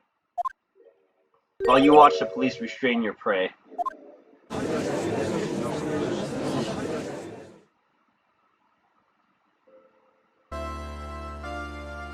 Mr. Wright, you caught a tiger by his toe, but if this one hollers, he won't let go. Now then, how are things going with Mr. T-Grave, Mr. Golda? He's being arrested on suspicion of the murder of Glenelg, Your Honor. Fortunately for us, we managed to rectify a very grave error. Miss Beard was found guilty in absence of a genuine defense attorney. Yes, she was. And in absence of genuine evidence. But the tiger made one mistake. Indeed. He very nearly got away with everything if it wasn't for that one slip of the tongue. For real, Tigre is a truly frightening criminal. Ha! The truly frightening one is that defense attorney over there. Godot. Well, I'm now in position to deliver my verdict. This court finds the defendant Maggie Bird not guilty. Damn is right, Thomas. You got him! That is all. Court is adjourned.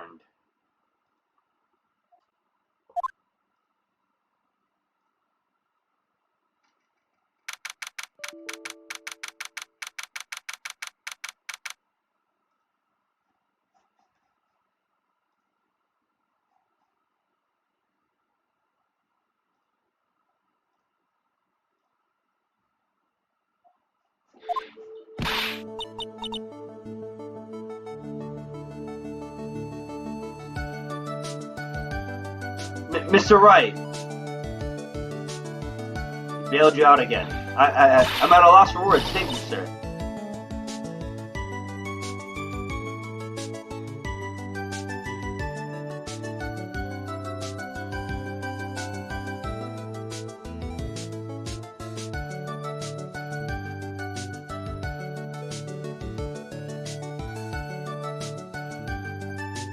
Congratulations, Maggie. I was so mad when Mr. Wright landed me in trouble, all that trouble a month ago. But now I feel like I can forgive him. Hey, that wasn't me, Maggie. That was the tiger. Look, Nick. In the doorway. Detective Gumshoe. Oh, I guess I'll be seeing you then, pal. Wait. Detective Gumshoe. Oh yeah, congratulations, Maggie. Thanks. I knew you were innocent all along. Why didn't you say that in your testimony then? Huh? Oh. Well, Well, guess I'll be heading off then. See you around. Wait up, detective.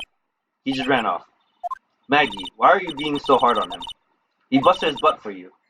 It's thanks to him that we got the medication bottle. That wasn't even of any use, but it's only because Mr. Wright used it so cleverly. Detective Gumshoe was just running around in circles. Poor guy. Looks like she still isn't ready to forgive him.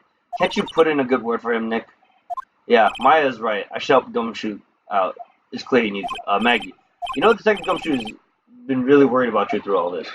I wanted to believe that, sir, but on that first day of the trial, he practically gave the judge a free pass to lock me up. He didn't have any choice, Maggie. He's a detective. He has to report the facts. He doubted me, that's why. He thought I might have done it. I've got to prove to her that Gumshoe really cares about her. I know. I'll give her a little present to celebrate her freedom. Here you are, a present to celebrate your freedom. That's a present from Detective Gumshoe made with a ton of love. He said you lost weight and he was worried about you. Detective Gumshoe, I actually really like weenies, you know. Did you guys hear that? I'm pretty hungry myself, you know. Yeah, the trial dragged on a bit today, didn't it? Oh, Jesus. Is it okay if I eat this now? Yep. So, how is it? It's really good.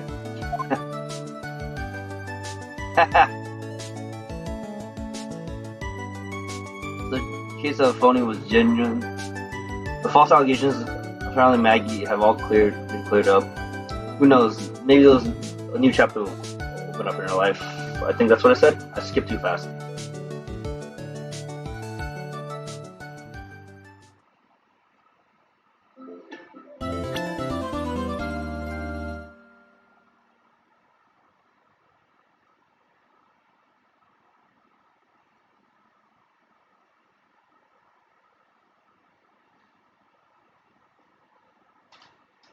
A brand new episode has been added.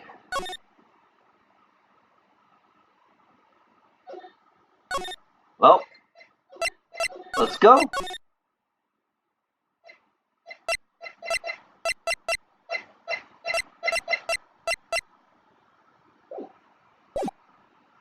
Let's start a little bit of it. I'll play a little bit. The girl, let her go. Oh, this is a spicy case. Maybe an hour at most. We'll see. Because I do want to go till 10 o'clock. But I'll stop if I deem it to be a proper spot to stop. Because then, like, once we start trial, it takes forever. Unless we go trial first and then investigation. Sorry, but you're not... get the chance. Bang. By the way, these Trial 4 and Trial 5 tie into each other. You'll see why soon enough. I'm reading through the file of an old court case. It was the first case of my longtime mentor, Mia Fey. Fugitive data. Oh wait. No, this might just be the last case actually. Because then, like, that ties in with this thing. After escaping, Falls met with then murdered Sergeant Valeria Dawn recaptured. Her very first client was a death row inmate who had recently broke out of prison.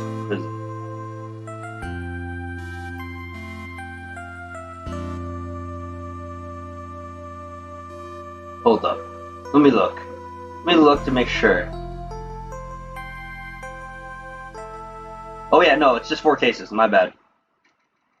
The first one was the only one that had 5 cases. It's just one long case. Oh boy. Yeah, oh boy indeed. This is a very spicy case, by the way. Like, I forget we don't play that case, we mention it. Now, that court record he watched, pay attention to it. It's gonna get mentioned. And it gets very spicy indeed. There's a lot of people involved. There's some old characters that come back from previous games. Was it previous games? Yes. Oh wait, no. It was earlier in the beginning of this game, actually. Oh look, I'm so nervous, I feel like I'm going to die. I never should have accepted this case. Oh, we do get to play the case. I forget we did. Here we go. So this is the second time we play as Mia. But it jumps around, by the way. This is very important. Eek. Good morning. Don't be so jumpy, Mia. I didn't do nothing, I swear. I didn't kill nobody. Terry Flawless. My first client. Sentenced to death 5 years ago and now a prison escapee. Just relax, Mia. Make small talk and try to relax him. Why did you escape anyway? I'm sorry. Look, I didn't do nothing, I didn't kill nobody. I never lie, I didn't escape from nowhere. Miss Wallace, police just recaptured you 2 days ago. Sorry, I told a little lie. Oh boy. But anyways, I didn't do it. I never killed nobody. Sorry for asking, but you're on death row, right? I'm really sorry. They sentenced me to die 5 years ago, but I was tricked, I tell you. That woman, she lied in her testimony, that's why I got the death penalty. I swear, I didn't kill her. I could never do that. 2 days ago,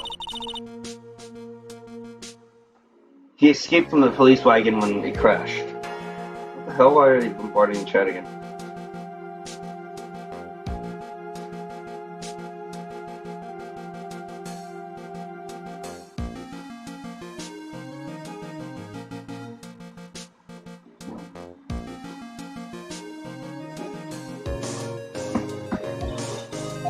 Then about 8 hours later, a policewoman was murdered before the police could recapture him.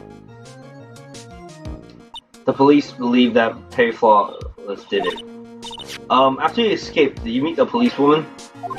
Yeah, I did. She's the reason I escaped. So that much is true. He did meet with the victim. But I didn't kill her. She was alive when I left. She was alive. It's true. I can trust him, right? I mean, I should. Ah! You're not going to figure out the truth by just staring at the guy. Alright. So who do you think this is? Thomas, who do you think? Everybody in chat, if you're active, who do you think this guy is? Why are you here? His name is question marks right now. I came to see how our little kitten was doing all alone in the big scary lion's den. I thought maybe you'd like someone to play with. Where's Mr. Grossberg? Ha! That old man is probably still in bed. I bet he's clutching an empty bottle and mumbling in his sleep. Aren't I good enough? After all, it's me, Diego Armando. I didn't say... So Diego Armando, the finest attorney at Grossberg Law Offices, is here for me.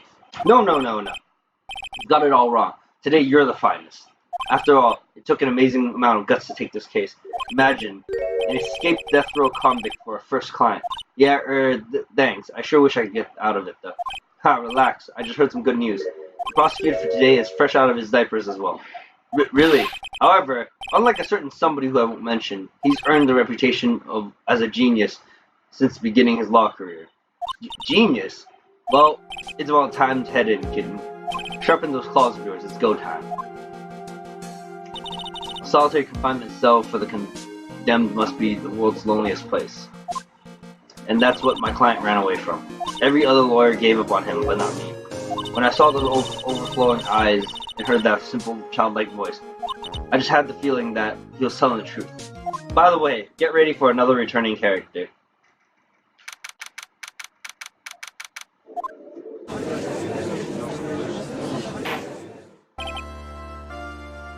Court is now in session for the trial of Terry Flawless. The defense is ready, Your Honor. The prosecution has been ready for a while, Your Honor. I understand lawyers from both sides are newcomers? Yes, Your Honor. I'm Mia Fey. Miles Edgeworth, Your Honor. So you're the new prosecutor everyone's talking about, eh? They say you joined the prosecutor's office at quite an early age, at 20, Your Honor. I guess our little kitten hasn't earned herself much of a reputation yet, huh? Come on, Mia. Can't lose, not to someone younger than you. Young people running a trial. I'm not too sure how I feel about that. Now then, the defendant in this case is currently a felon on death row. 2 days ago, he escaped from a police wagon, is that correct? Precisely. The defendant is not on trial for escaping prison. On the day that the defendant escaped, a police woman was murdered. So we're here to determine if Mr. Flawless was responsible for her death. You got it, kitten. Well then, Mr. Edgeworth, let's hear your opening statement. Yes, Your Honor.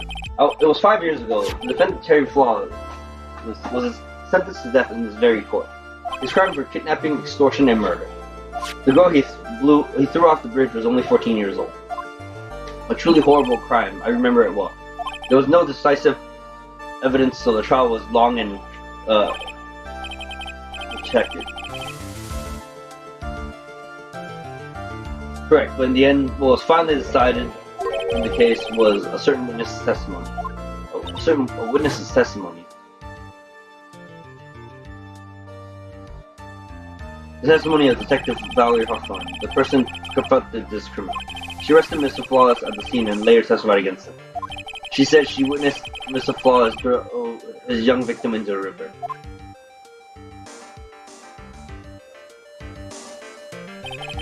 For those who are not aware, Eagle River is well known for its powerful current. Most bodies that fall in are never recovered. So Ms. Hawthorne's testimony was the one that put him away. The policewoman you just mentioned, that wouldn't be exactly the victim.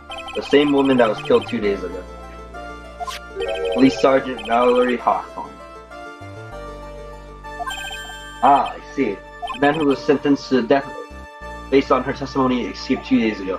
With only one thing on his mind, to take revenge against the woman who convicted him. Aha! The truth has become clear to me now. Huh? Yes. It's quite obvious the defendant is guilty. Wait a minute, that's not right. Let's hear the case before you decide on the outcome, Your Honor. Grr, watch yourself, Miss Faye. I'm not sure I can care for your voice or your tone of voice.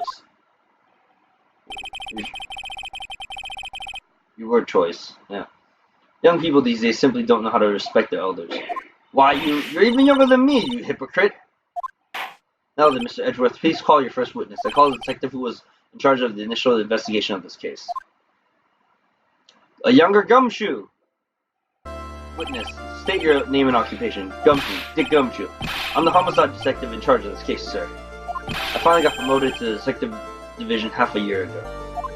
I don't believe anyone asked you about that. Hey, ma'am, you got any idea how much work it takes? What is it?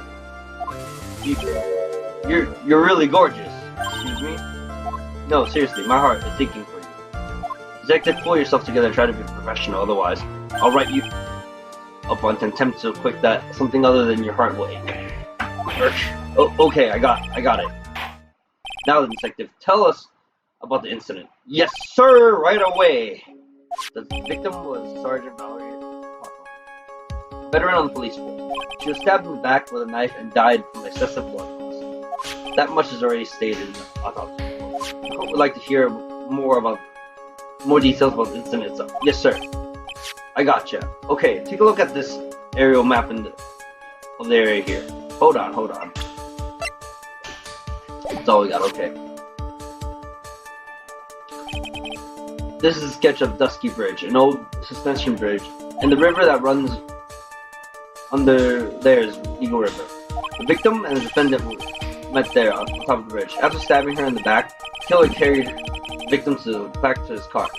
He was recaptured at the police station at a police checkpoint as he was trying to make his getaway, sir. I see. Dusky Bridge map added to the court record. Was the victim's blood found on the bridge? The victim, Sergeant Valerie Hawthorne, was wearing a thick coat, sir. Unfortunately, no traces of blood were found on the bridge. Mr. Edgeworth, I warn you that I absolutely despise conjecture. If there was no blood on the bridge, then you have no proof that they even met there. Your Honor, if we listen to the testimony we have prepared, I'm sure you'll be convinced. Two of them most certainly did meet on the bridge that day. Why, Mr. Edgeworth, I'm not sure I like you wagging your finger at me as though I was some hoser.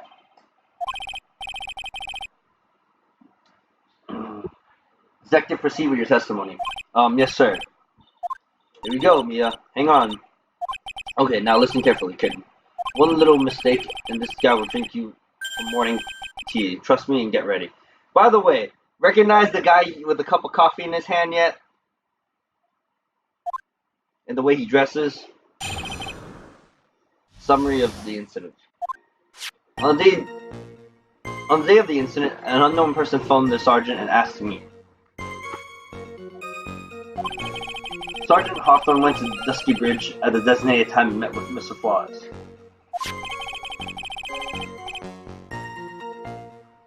It's one. Is there a reason why he looks like Cyclops later on? Yes, there is. And actually, it all gets explained here in this case. Remember how I originally was saying case 4 or 5, and I thought about it, I'm like, no, this is just a long case split in parts.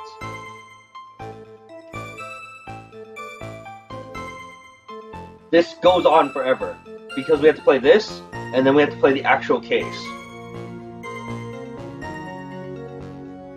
By the way, this is all, like, you know, a long time ago at this point. That's where she was brutally murdered, sir. The criminal stuffed her body into this car trunk and tried to make a getaway. Because remember, this is Mia's first case, so this is about 5 years ago at this point. And Mia's now, in present time, dead. Mr. Flawless was arrested at a police checkpoint we set up at the base of the mountain. Well, you certainly have established the importance of the bridge. Naturally. Now, would the defense please hurry up and proceed with a cross-examination? Yes, Your Honor. Cross-examination coming right up. Hey, settle down there, kitten. If you keep trembling like that, you're gonna make me spill my coffee. I'm not trembling. It's just cold in here. Courtroom can be a cold battlefield, alright? Especially for a beginner. I don't need you to worry about me, I mean the defendant, the witness. Everyone's a beginner in here. Ha! You got me there. But maybe you should keep your calls out and show them what you've got, kitten. Oh, it's okay, Mia. Stay calm. Just remember those court procedure videos you stayed up all night watching. All last night watching. Yeah. Jesus, she's up all night. Summary of the incident. I'm just gonna have to press everything here. The unknown person. You have no idea who it might be, right? Sorry, I'm afraid I do. What? The one who called Sergeant Hawthorne was defendant Terry Flawless. What? The defendant called her? Sergeant Hawthorne was a very thorough person, sir. She left a note about her phone call with Miss Flawless. A note? Yeah. A top secret memo she left in her desk.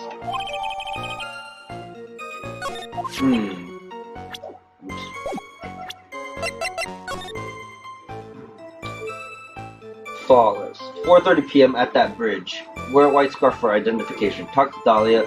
Tell her this time the whole truth must come out.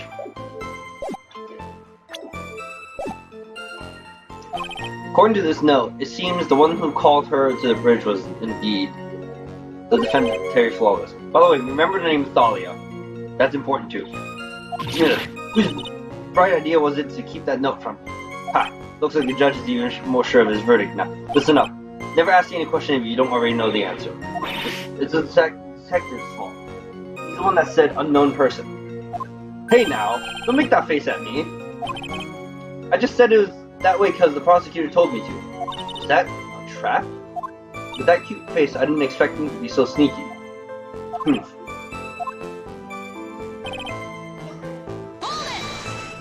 A bridge up in the mountains, but why meet there?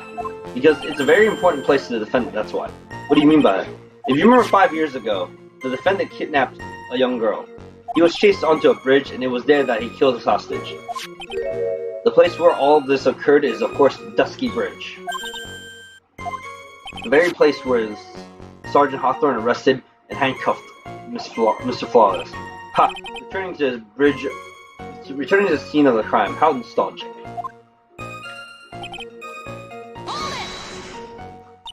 Well, was the body of the victim discovered right away?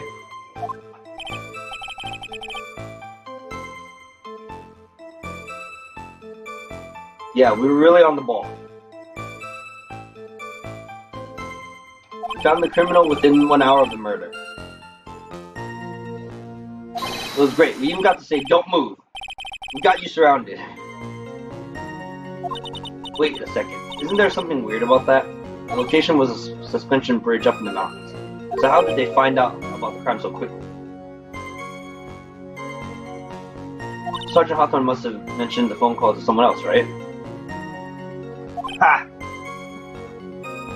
If that's what had happened, then she wouldn't have been killed. She never mentioned the phone call from Mr. Flawless, but she left a note on our desk about it. I only noticed it earlier. If I only had noticed it earlier, maybe she'd still be alive. I wonder why she didn't mention the phone call to him. Mr. Flawless had a car then?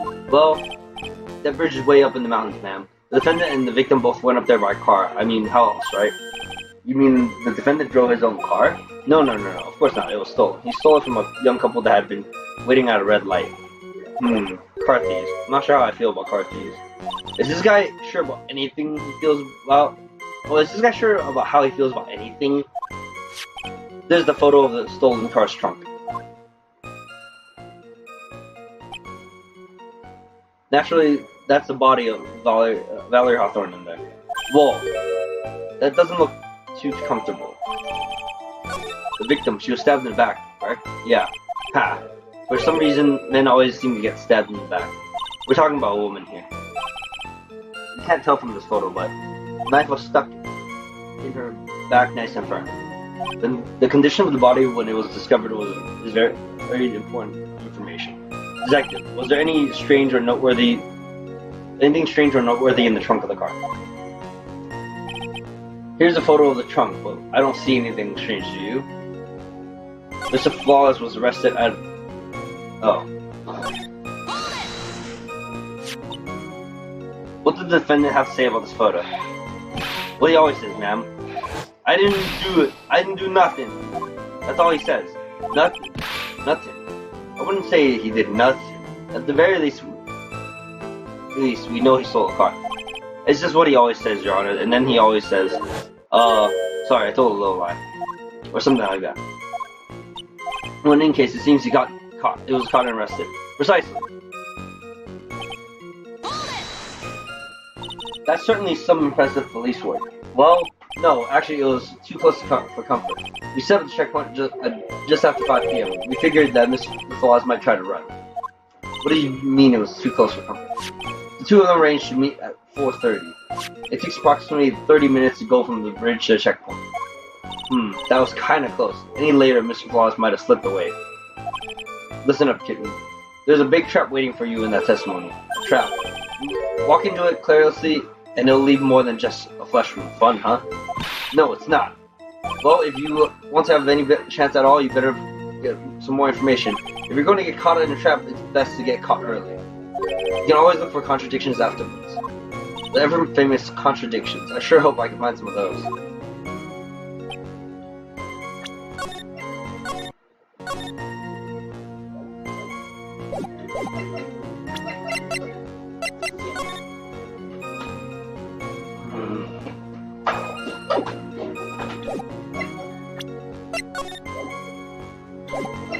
White scarf. Where's the white scarf?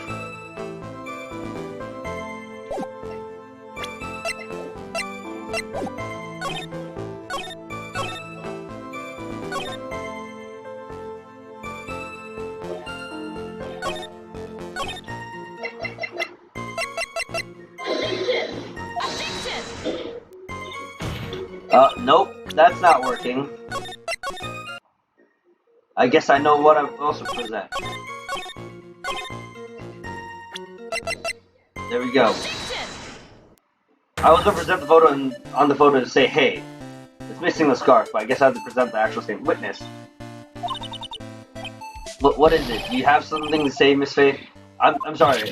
I totally forgot what I was going to say. This is the first time I've actually addressed someone like that. Great. You should have practiced before coming to court. Honestly, Miss Faye, I'm not sure I like this. Say there. Look, want a piece of my candy? Candy. Well, you're still too young to be drinking real coffee. Come on, Mia. Take it off. You're a lawyer. Detective.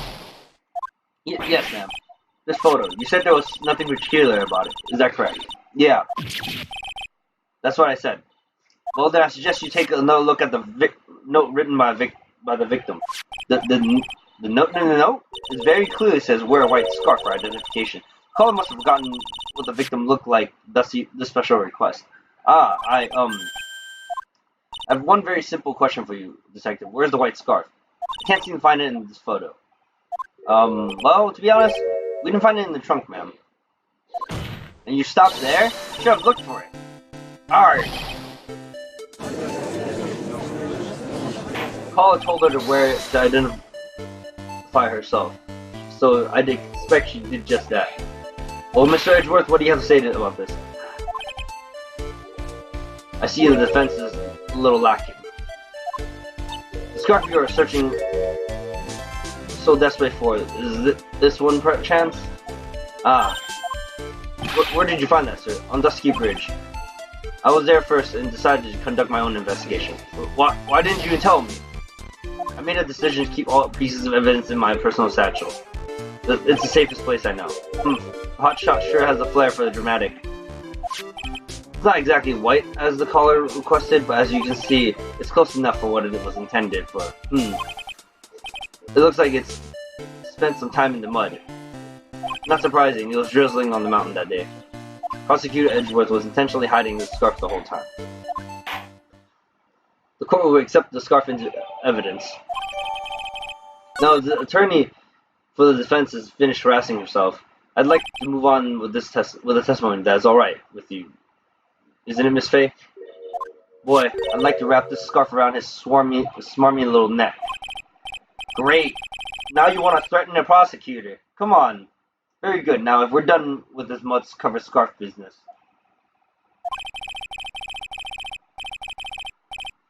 Prosecution moves to establish conclusively with hard evidence that Miss Hawthorne and Miss DeFlaws did indeed meet on the bridge that day.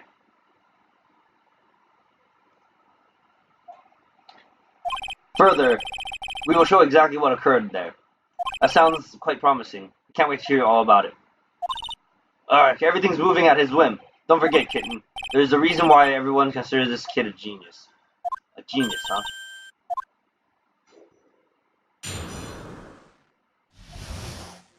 Actually, there's an eyewitness who was there when the incident took place. This photo was accidentally taken by the witness. It shows the Vic wearing the scarf, sir.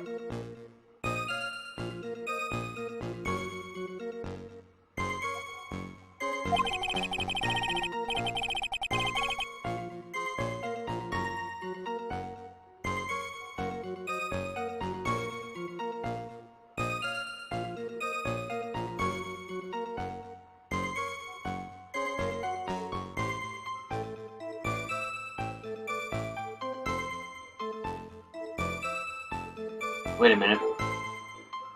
Let me think back to the anime real quick.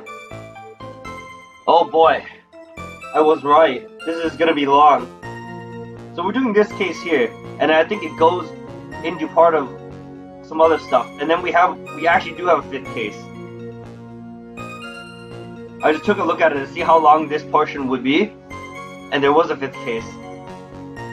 Like I initially thought. It is split into parts though. Like, even in the anime, this was like 6 or 7 episodes long, dude. It was super long. The drizzling that day, unfortunately, is a little hard to see what's going on. Anyways, the criminal shoved the victim down behind and stabbed her in the back. That must have been when the scarf fell off. There's no way she would have worn blue.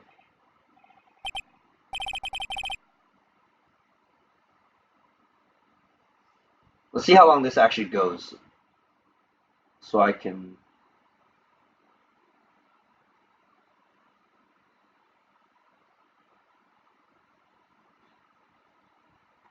Oh, this goes on a while. Okay. Looking at this photo, you really get the sense that this bridge is really high up. It's been months since I watched the anime too, so I'm gonna be missing all the little details again.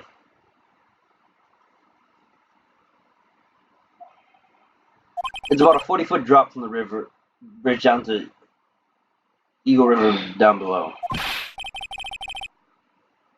Mr. Edgeworth, who took this photo anyway? Let's just say it was a well-intentioned third party. Aha! Potential witness. So why isn't this person in the courtroom? Well, they said they absolutely did not want to testify. The person in question is very delicate, Your Honor. Besides, as long as we have this photo, we see no reason to compel them to testify. I'm not sure how I feel about that. So as you can see, Terry Flawless had both the motive and the opportunity. I think it's quite clear at this point what happened on that bridge. The truth is becoming clear to me now. Huh? Yes, it's quite obvious he's clearly guilty. Not again, that's not fair. I haven't done my cross-examination yet. What do you mean,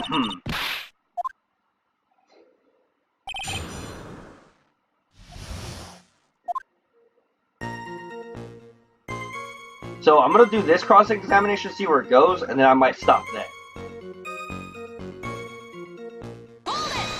Who is this witness? She's a college student. A female college student? That's right, meaning she's female and a college student, ma'am. She doesn't do well in front of other people, so I came to testify for her. This judge, I know, right? But maybe so, but as the attorney for the defense, I have the right to cross-examine her. For the time being, we're not relying on the witness's statements, that is all. What is that supposed to mean? The prosecution has other more decisive evidence. Our case doesn't rest on the vague testimony of a female college student. Female college student, eh? It means she's female and a college student, sir. Alright, Gumshoe, you're stupid, we get it, don't repeat yourself. Is this judge, by the way, this judge is the brother of... or, you know, other ever so famous judge, or was it the cousin? I forget. They're related, though. If you absolutely must hear you know, our normal bald judge, ever so lovable judge. If you absolutely must hear our testimony, you'll have to give us a good reason why. Here, please tell us about the more decisive evidence in question. This photo was accidentally taken. The victim was wearing a scarf in this photo, alright? So, about the witness who took this photo. What was the person doing all the way in the mountains? She was taking photos of wildflowers, apparently. There are many unusual types of flora on that mountain, Miss Faye. People in the area say it's because of the spirits that live there. Spirits? Now that you mention it, this photo, it's the cloudy fog thing. The fog-like thing. Is it a ghost? I don't believe it. This judge is crazy! No, Your Honor. No, I don't think it's a ghost. It was drizzling that day. Drizzling, huh? That's right. There was a light rain coming down. The whole place was dreary, but not as dreary as the mood that's in this courtroom right now. Haha! Alright, Gumshoe, now. Looks like the cold front just moved in. In any case, the point is that the area was quite damp. There was even some fog. I even slipped and fell while I was on the bridge. It was really something. Let me check something.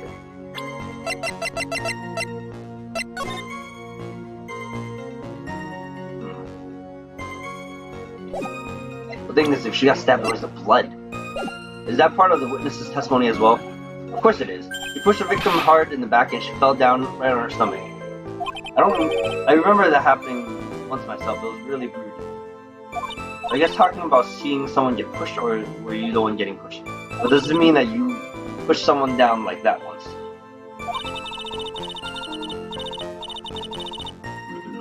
With his mind-boggling tales and the way he said it brutal, I wonder if he's Canadian. Ha! Save a nasty look for the right person. Huh? Take a look. Poor baby, the court record seems to have wet itself.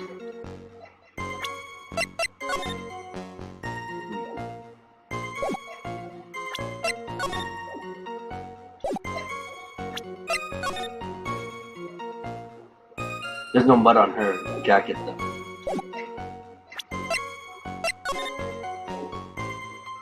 And where's the hat for that matter?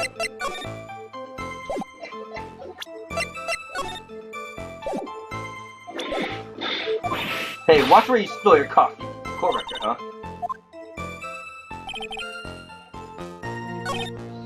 That must have been where the scarf fell off. So in other words, there was a struggle between the criminal and the victim, huh? That's what the witness said. Well, it looks like she didn't remember about the scarf. But from what she said, it sounded like a pretty violent fight. The area was wet from rain. This bridge probably wet too, which would explain why the scarf was all covered in mud, but there's something about this testimony that's still bothering me. Talk about a surprise, I had no idea there was a photo. So what do I do? You really still believe him, Mr. Crybaby? I mean, of course I do. So the little kitten believes in fairy tales, huh? In that case, the obvious answer is, if what you believe is the truth, then that means somewhere hidden in the testimony is a contradiction. One huge contradiction waiting to be discovered. That's your chance.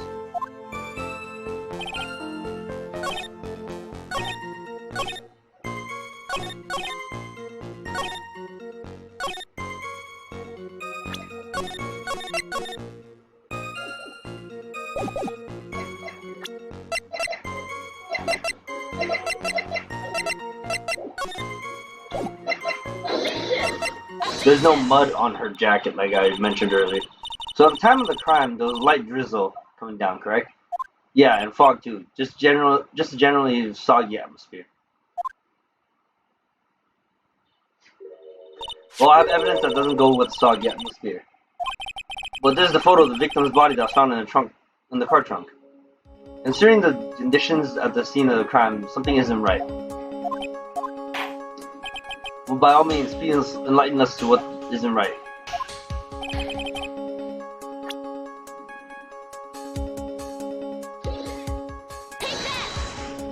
Naturally, the answer is right here. The victim's coat? As far as I can see, there's nothing strange about it. That's exactly what's strange. Recall the testimony of what were the conditions on the bridge that day? It was drizzling and foggy, and dusky bridge was all wet. the victim really had fallen, if the victim really had fallen down on her stomach on top of the bridge, the front of her coat should have been covered in mud. Urgh. That's exactly right. The other day I fell in a muddy street and my gorgeous playoff beard was fouled. I do admit the crime scene was quite wet that day. However, that doesn't mean that the top of the bridge itself was muddy. If Your Honor had fallen in the shower instead of on a muddy street, your glorious hockey beard, part of the legal league, would be wet, but not muddy. Fortunately, I have yet to test that. Still, your point is well taken.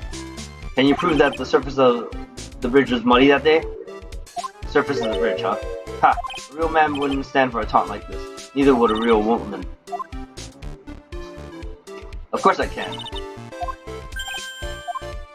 Here's evidence that proves the surface of the bridge was muddy. It's just this. The evidence is this, the scarf. It should be obvious.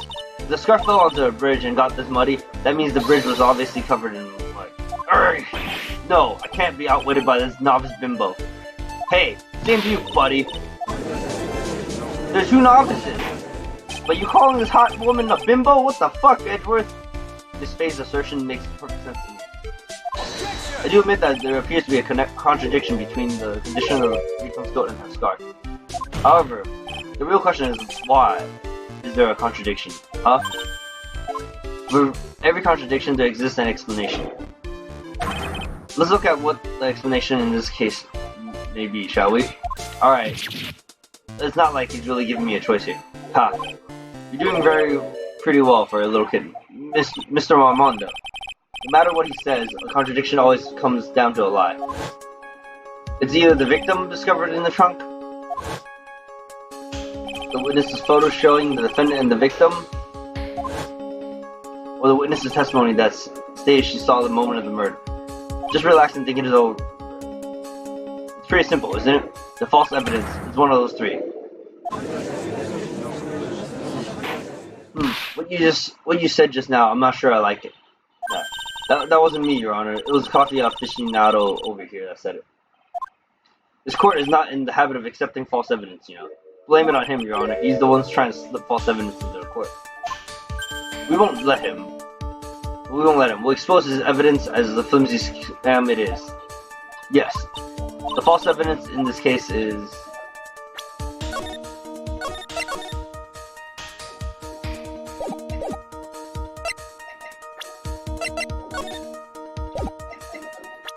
either the body in the trunk or the photo, or the witness's photo.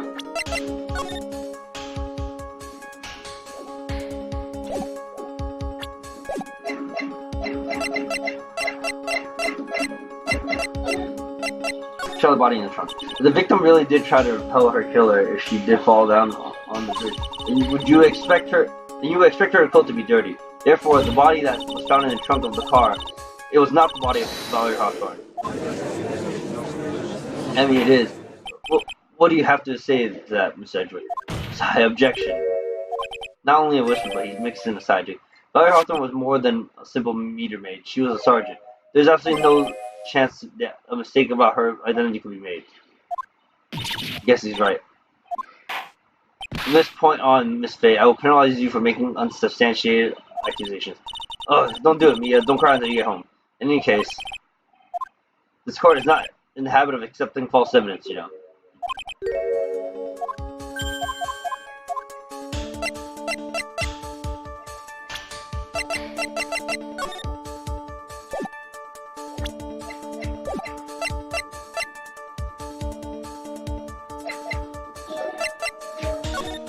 About the photo that the prosecution claims was taken by a witness.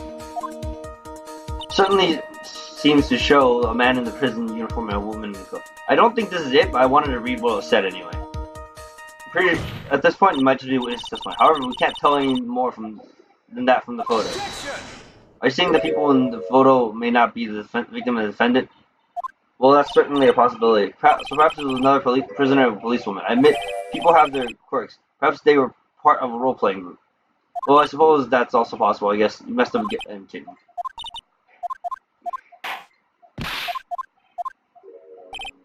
Not penalized yet. It's a no-brainer. Obviously, it's the witness's testimony that's suspicious. During his earlier testimony, the detective pointed out a crucial fact. The criminal shoved the victim down from behind and stabbed her in the back. Now, is that testimony exactly what the witness claims to have seen? Yeah, that's what the witness told us. That testimony filled the holes. After all, the victim's coat isn't dirty at all. That's true. Ha! It's not just true, it's the truth. By the way, Thomas, did you see the new controller color scheme Jade that Lily and Red posted in Jade's Discord? I think I might buy a third controller just so I don't have to use a Kingdom Hearts one ever. If I have to switch controllers and I use this and an extra controller, I can preserve that. If there was a truly decisive witness in this case, I'm certain that boy Wonder over there would have called them in the first place. Your Honor, the defense requests to cross-examine the witness. And the eyewitness. The testimony presented so far is not only vague, but contradictory as well. Well, Mr. Edgeworth, it appears that we'll need to hear from your mystery witness after all. Sigh. You should brace yourself for the brutal truth. Your Honor, prosecution has no intention of hiding the witness from the court. We are prepared to present our witness at any time. Very well, please bring forth your witness at this time. What Mr. Edgeworth said kind of worries me. What does he mean by the brutal truth? Now, let's proceed with the testimony. Mr. Edgeworth, please go right ahead. Thank you, Your Honor. Prosecution summons the woman who saw the events that day with her very own eyes. This is it, Mia. The battle begins here. Thomas, if you're still here, wait for it. Witness, what is your name and occupation? Doesn't she look familiar?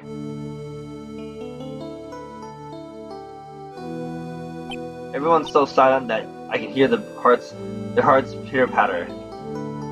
Oh. When I look at you, how can I put it? You look as scrumptious as a double-double and a dozen donut holes. I feel like I want to hurry up and hand down a verdict just to have a bite. Hey, not so fast! As I said before, this witness is very sensitive and delicate. I would ask the court to please exercise care when addressing her. Yes, indeed.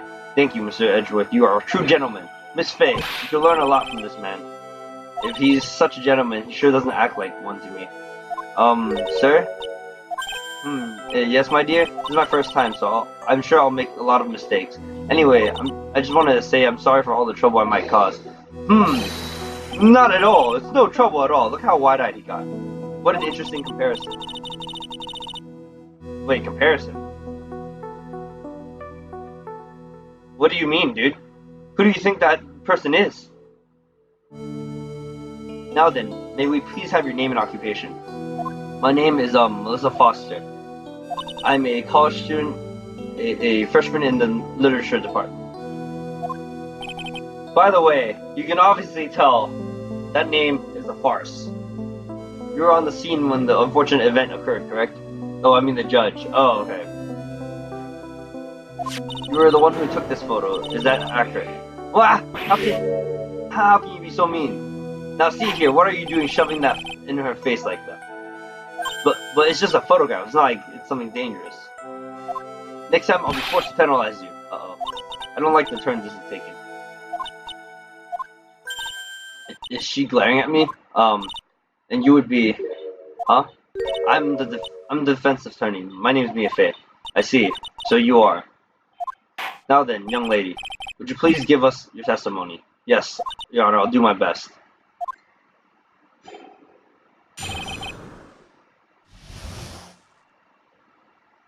Rip Mia, right? But yeah, you remember who this girl is, right? Just remember her.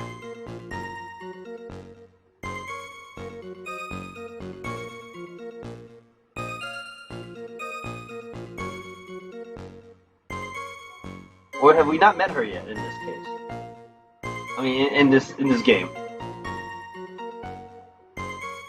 Maybe not, but just remember her. I was using my camera to take some pictures of wildflowers, and then I noticed there was two people standing up on the suspension bridge. Suddenly, they just started fighting. That's when I hurried and took the photo that shows the crucial moment. No, wait, we have met her already. We've seen her in this. I'm pretty sure we have.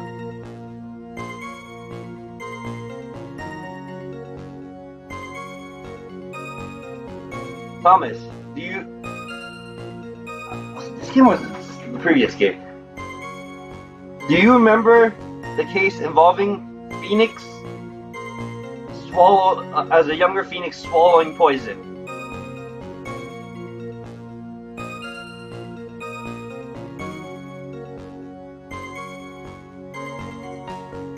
Let me take a look at this game again to see if it was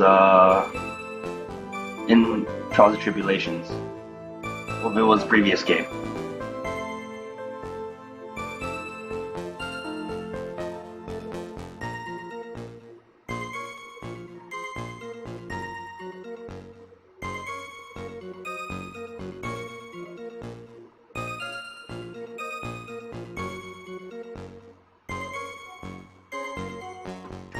I mean, it has been quite a few months since I played first case, but it was definitely in this game. It was case 1. It was when Mia had to defend Phoenix.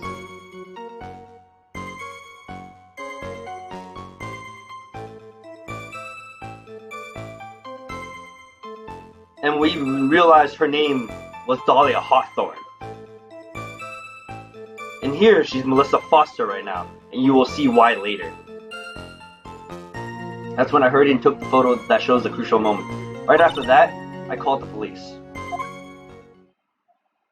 By the way, where were you standing when the incident occurred? Remember, she was the then girlfriend of a young Phoenix Wright in the case 1. By the way, where were you standing when the incident occurred? I believe the map would be of help here. The victim was standing right over here. I was standing in the beautiful fields surrounded by tall cliffs. So you took the photo from that location, eh? I brought the camera I was using at the time just like Mr. Edgeworth asked me to. Oh, what a cute camera, just like its owner. Alright, Miss Faye, time for your cross-examination. But I warn you, make the witness cry again and you'll feel the wrath of my gavel.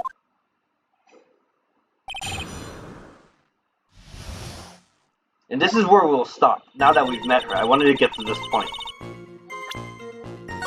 Let me look for who I can host.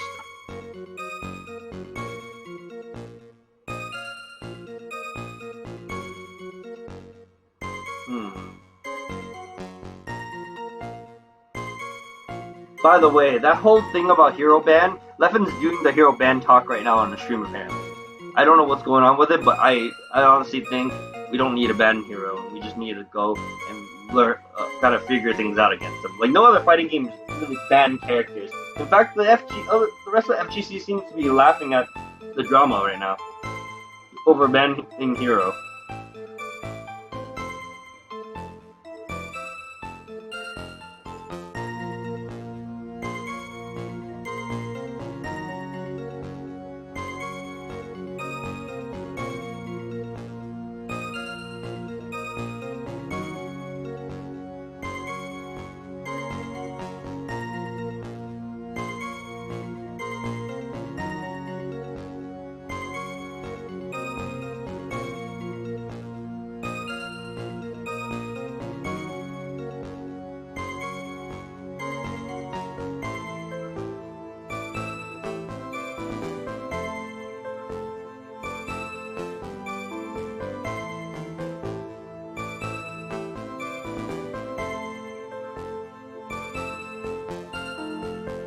Oh, since he's streaming Dark Souls, I'll host him. I'll raid him. But wait, why didn't it show up on my list?